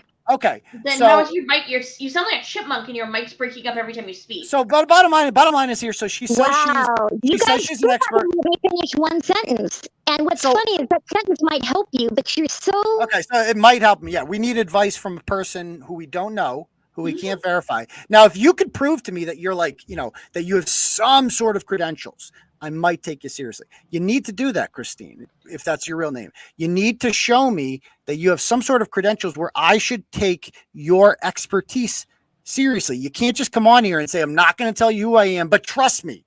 Trust me. I live in California, and trust me, I know Massachusetts law at the back of my hand. Trust me. I know all about Kate, a person I follow on YouTube. I know all about her family background history. Trust me. Trust me. I just know it all. Who are you? What's your background? Well, I can't tell you. But trust me, sorry. That's unlike Kate. I don't just doesn't really work that way. I like evidence. I like receipts. I like to know who I'm talking to. And I'm going to give you a chance to do that, Christine. You got to tell me who you are so that we can verify your credentials. If you can't do that, I'm not really interested in anything you have to say because you can't verify anything. You're just some random person on the internet who can't back up anything they say. So I'm going to give you a chance to tell me your full name, where you're from, so we can just run your background and make sure that you are a legitimate source. Go ahead. Okay, so you can hear me now? Yeah. Yes. Okay. So I currently would like to revoke my apology. You're a classless, stupid pig, and I'm wasting my time trying to help you have a nice life.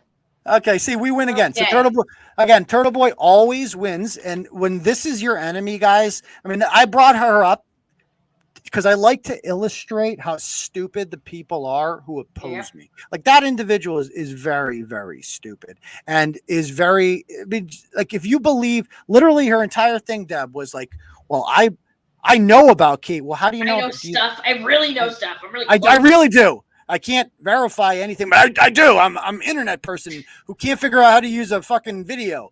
But I know stuff. And even though the first thing I said turned out to be completely fucking wrong. Right. But I know stuff. I'm credible. Trust me, because I said like the so. fucking dictionary is not the law, bro. Like this does not fucking fly here. That woman that you heard right there, that is why I don't care about YouTube views. Like if 1,000 people like that watching your stream are useless. Like you're literally talking to a boomer retard. That's a boomer. That's a boomer retard you just heard right there who doesn't know anything, who probably lives on YouTube and just that's her thing. Okay. And I would be ashamed if my followers were that stupid. And I'm proud to say, like, look at the people we've gotten rid of. We've gotten rid of. We have the best and brightest here. Yeah, we've gotten rid of the dead. We got rid of Shannon. We got rid of Kate. You know, we got rid of Bret. We got rid of all these fucking Rashana, all these Nick Schramm, who I met in person. He took his fucking dentures out in the middle of Hooters. We got rid of them. They're gone. We got rid of the weak ones. Like every Just to day. clarify, Nick, he's referring to Nick Schramm's gone, not his dentures. He still has his dentures. Okay, yes, he got him back. He just took him out temporarily for some strange reason. Bob Klein was there. And by the way, Bret is under the impression that our friend Jack, who with the nice hair, that 7-pounder likes his hair, he thinks that Jack is Turtle Cadet. That's how fucking stupid they are. He's like, oh, that fucking guy, Turtle Cadet. He was at the fucking stream. Oh, yeah. And also, Bret, I believe, challenged me to go to a stream. He's like, yeah, you got to go to Shrewsbury because you're afraid of Worcester. So I'm going to Worcester. Next time I do a stream, I'm going to do it in the most ghetto fucking place in Worcester because the ghetto folk love me, brother. They fucking love me, dude. Everybody who's normal likes Turtleboy. I ain't afraid of fucking anybody, especially some fucking loser with no fucking teeth. Even the judge agreed with me on that one, dude. You ain't no threat, dog. Ain't no threat. Turtleboy always wins, bitches. Yeah, that was definitely someone for her side. Carrie's like the viewers jumped when she went on. It was definitely a voice modulator. Kate says dingbat all fucking time. Oh, do you think that we were talking to Kate there? Yes, I think it was her on a voice changer.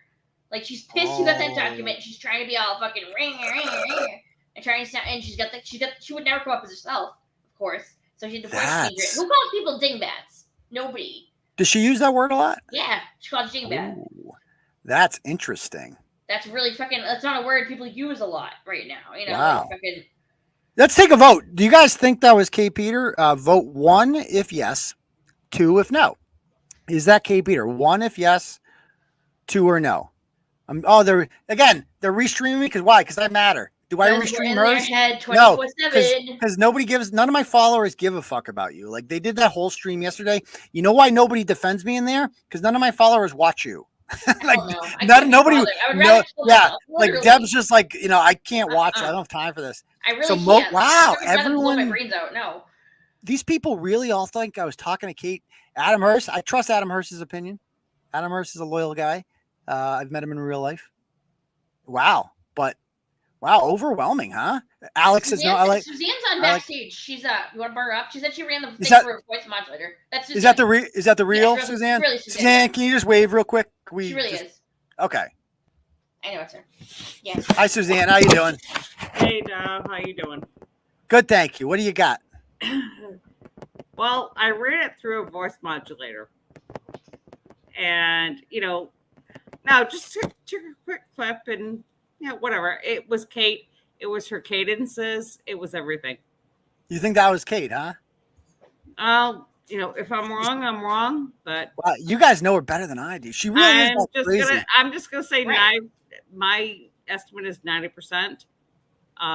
Basically based on her word choice and running her through the voice modulator. I took a short clip and just ran it up against other things that I have. And that's that. And, well, I'm somewhat of a geek. So somewhat. But you're in Gaffney's brain at least. You got that going for you. Gaffney hates me. Yeah. So I do find great pleasure in knowing that, like, once you have to degrade yourself to become friends with Mike Gaffney, you have totally just rock bottomed out. It's just, it's so embarrassing. Expose is now moved to September. What expose? The show now, isn't it? It was always, it was always the third. Yeah, it's always been the third. Yeah. What date? What date is the court date that they have? I'm not gonna. That's between. If the other person wants to talk about that, they can. Yeah. Someone asked earlier. So that's not my business to state.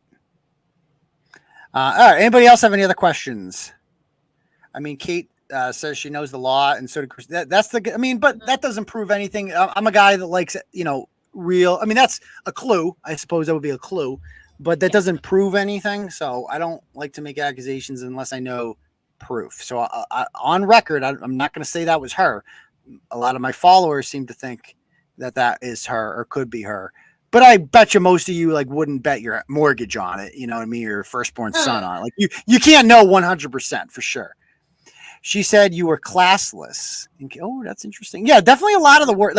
If she said, if she tried to say surreptitiously and then said it wrong, I would definitely know it's her.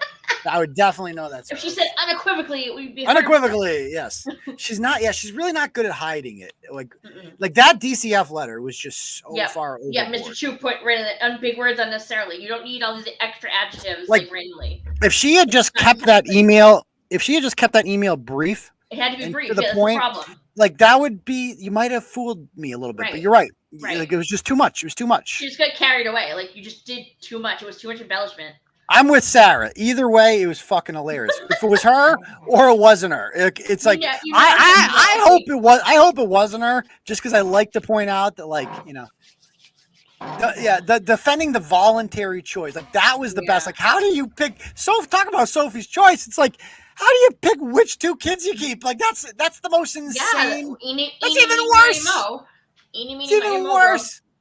Now she's all I regret keeping the girl. Damn, Yeah, neglect is horrible. If that was really Kate and she came on here to defend the principle of child neglect, doesn't it sound like something she'd do though? No, it's so true. That's something she'd do. Neglect isn't so bad. No, justification. It's justification to make yourself feel better. It's not that big a deal. Not big deal. Sometimes you just ignore your kid and let them rot in their own fucking, shitty, unchanged diapers for a while. That's not abuse. That's neglect. Get it right. That's okay. I was urgent too to get on. I was listening to that whole thing. Yeah, that was Kate. You think so, huh? So you're a vote. Okay. I mean, Aaron's pretty sharp too. He says no, but I for the record, I'm voting no on that one. I don't think that was Kate. I think that was just a typical stupid person that believes Kate. Yeah, probably. It was definitely either Kate or someone who knows her, maybe a relative. I was trying to pick up clues, and she did say she used to be from Massachusetts. She's in California temporarily to get some specific medical treatment. Well, she's real good at fooling stupid people. That is a skill. I mean, you look at her audience and stuff. Hey, you were stupid. I got stupid a little. We made the mistake. I'm talking about the ones that even after this are going to blindly defend it. They'll be like, well, maybe her vagina had COVID. That could happen. Okay. Sorry. It's just, I love that fucking clip. I love that clip. It's too good. That's a point. I don't know. If Kate voluntarily gave up her kids, then she must have signed a legal form acknowledging that. That's a great point. Yeah. Yeah. That's Also, go. It's all over right there. Another receipt that she has promised multiple times to show is her divorce document. She says she's divorced. I've looked in Barnstable County probate court, where she used to live. I've looked in Bristol County probate court, Plymouth County probate court, any county in the South Shore. Nothing. There's nothing there involving divorce. None of it shows up. And she has said, "Oh, I'll show you the receipts."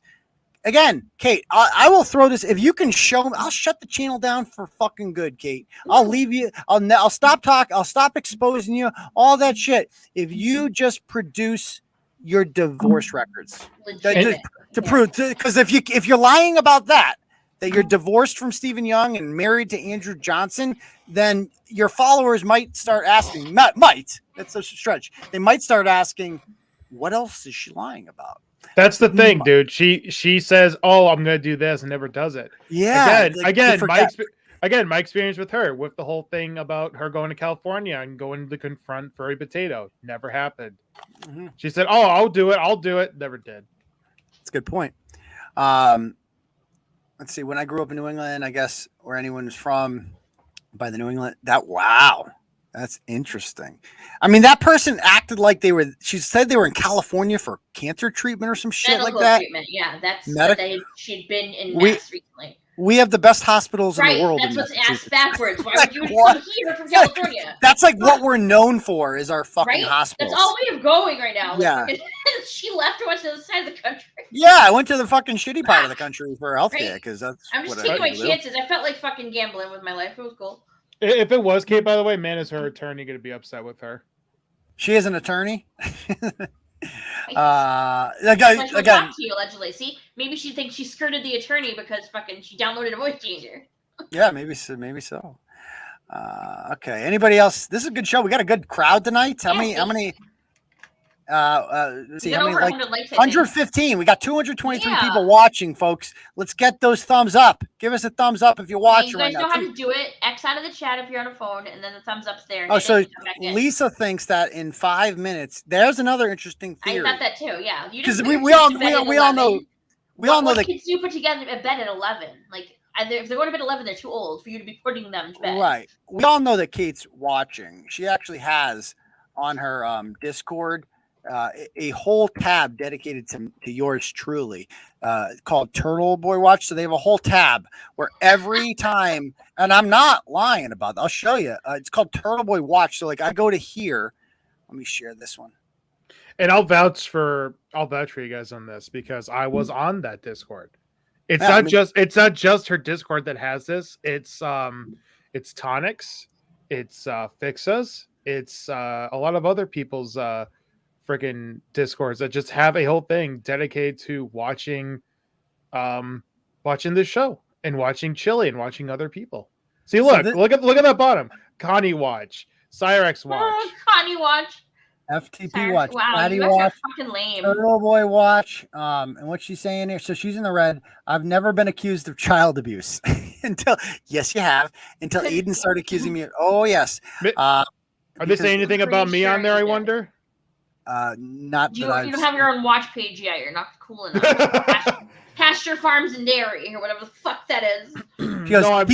She goes, he's going so hard and not getting very far. You're right. I didn't get very far, but someone else did today because they got an order on you. So yeah, right? I guess you didn't need to do anything. Oh, I'm not losing. I'm not owned. You're owned. Oh, and so there you go. They stream every fucking thing. That's fucking, look, it pops up every time you post something. Yeah, every time. And so I'm honored.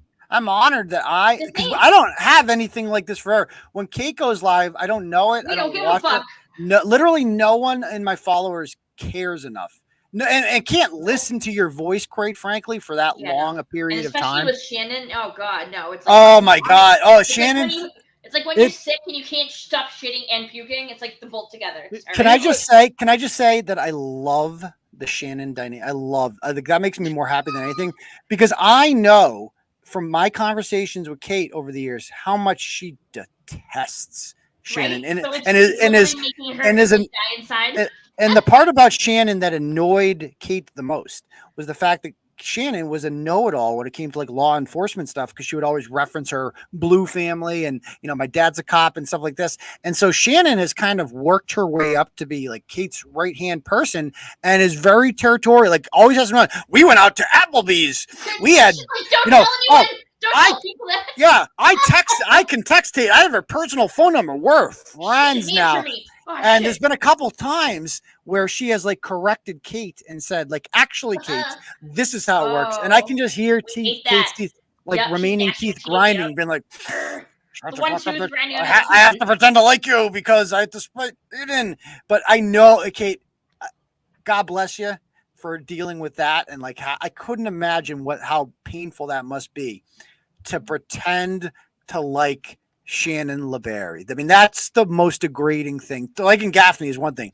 Allowing Shannon to kind of take over your show, wow, yikes! Can I take a second to say something? You know, I'm gonna eventually maybe do a possible stream about like my experiences and whatever. I told you and a lot of other people this, but I just want to put this to light in here because it Lisa, because it really just irks me. Oh, you know, if you notice, sorry, you can go on. This is an interesting question I'd like you to address right here. I want to know what the guy who's on right now found interesting about Kate's show. Yeah, that's a good question. How do I find her? I found her from the video where she got Will Turpin arrested. Funny enough. Oh, that's when she was working for me. Yeah. Well, that was when I found her on the Masshole thing, and then Masshole didn't exist then. Well, no, the video of her and Will Turbot. Yeah, she worked for me. That was on Turtleboy. That video. Oh well, shoot! I only knew it was from the. Anyway, the point being is, I found it from that, and then I watched over auditing content. I thought, holy crap, you know, this person's actually amazing, you know. And then years went by, and then, you know, she did all the bullshit to me. Called me a child diddler. So what did you find interesting about her? The fact that she would actually go after the auditors, you know, like she would go after Auditing America. But what I noticed, you know, I thought what made me deteriorate from her show was when I noticed she would more go after Cyrax, you, and Delete Laws more than she would go after auditors. She hates the auditors, but she doesn't put her focus on like, let's try to like get them to, you know. And if you notice, on one of her channels, Harry and Pat interviewed SGV News. No, I don't, because I don't watch, and I don't. No, it's fine. It's fine. And I don't care, and none of those references mean anything to me. I don't give a shit about anything in Kate Peters' world. And so so basically, to answer the question, you found interesting about her show the fact that she attacked auditors and exposed them. Yeah. Okay. So yeah, and I think that's the appeal that a lot of people had when she was on my channel. Like, she did the Abrams thing, and a lot of people, and she's like, oh wow, people have an interest in this. Like, let's kind of harp on this. Let's focus on Josh Abrams, and then we'll focus on the next guy. We'll focus on Fuzzy Potato there, and then we'll focus on whatever, like all these other, you know, Furry Parsnip. She reposted the Will Turbo video again. She did afterwards. And she tried to get a strike on my channel over that, a DMCA takedown, whatever, copyright, and then filed a fake lawsuit with YouTube. She presented a fake document for a federal case involving, she said she had a copyright on some video, and you have to show YouTube that you've got a federal complaint. She didn't have one, so she took another docket and just put her fucking information in there, but forgot to change the docket number. So I looked up the docket number. There's a 2013 federal copyright case, completely whatever to her. So yeah. Okay. What was that? Check the donos. Oh, we got dono. Where do I have dono?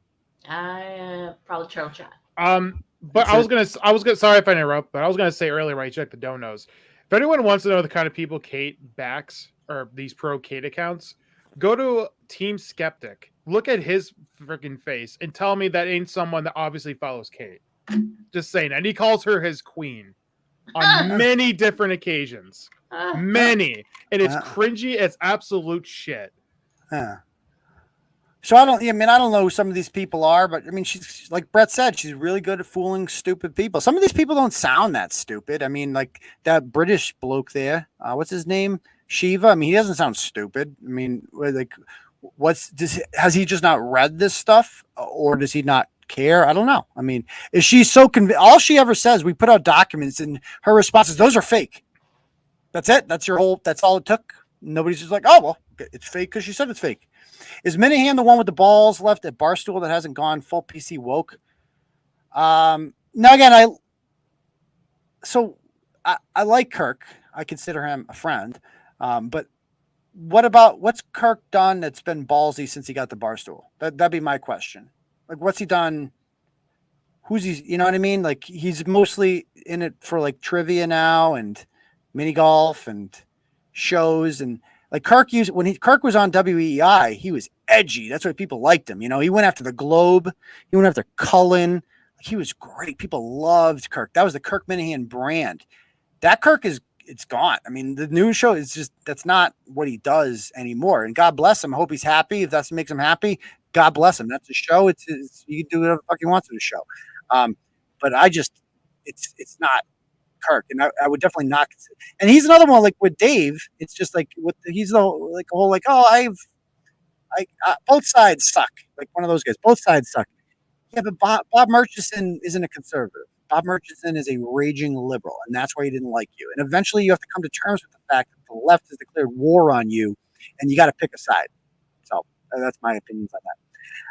It's just not interesting. I mean, I love Kirk. I think he's so talented.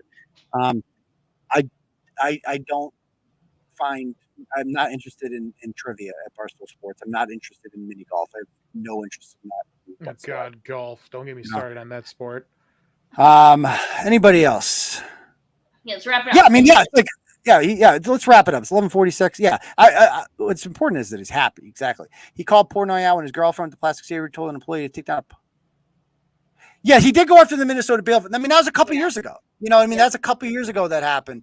I didn't know about I find that interesting. He told when his girlfriend with the plastic surgery told an employee to take down a post. See, I like that. That's the kind of content I'm in for. But again, when I don't listen to it that much anymore, so it's like I miss shit like that because I'm not listening to hours of things I'm uninterested in to hear 30 minutes of something I am interested in, if that makes sense. Bret dragged. I mean, I do too. It's like you could say Jerry's old. You could say all that shit. I like this show more, period. Because I'm into that kind of shit. Call me old, whatever. I'm into that. Bret dragged Kate for bringing 2 female writers to that meet and greet. What meet and greet? I don't know. But Dave went online and said he's going to break Sarah. Did he? Well, it's kind of a joke. It's what he does. He pretends to be a financial guru and a betting guru, but mostly he's just rich and loses money a lot. Okay. Anybody else have any more questions before we call it a night? Oh, did you get Suzanne's dono? Did it come? Oh, it just got one? There, yeah. Okay. Oh, Suzanne sends, let's see, we got here. It's been a long show. Yeah, right. Oh, did Chili's car leave? Because someone just said that he's probably driving DoorDash. Bishop Glamasuz sends 10 and says to buy a voice modulator. Okay. I like using my own. I think my voice is charming, so I'm going to keep it that way. Is it? What's up? Sometimes it is. Depends. Tom Mountain voice is very charming. Tom Mountain voice. Hello. You look very sensual today. Are you familiar with American orgies? Because if you come up here, I will show you around to the finest orgies. There you will be surrounded by 15 men, all stroking their cocks, one of each. We will unload our loads onto your hungry, healthy into tongue. Your vagina. Yes. One of us will plaster your asshole with some of the most delicious warm cum you've ever felt. The other ones will feel the depths of your vaginal canal until you cannot take it anymore, and we fill that sweet stench trench up with your finest baby batter. Like, that's Tom Out. I miss Tom Out. Okay. Anybody else? Got any questions? Fucking devolved into Aiden at the end. Mountain. Oh, I see Chili's car is still here, by the way. Welcome. Who said they're going to... Oh, that'd be a good one. That'd actually be a good one. Reliving all the people who said they were going to sue Turtle. There's too many to count. Yeah. We like do that, then we can do like a where are they now? But it would be a good one to like relive the lawsuits.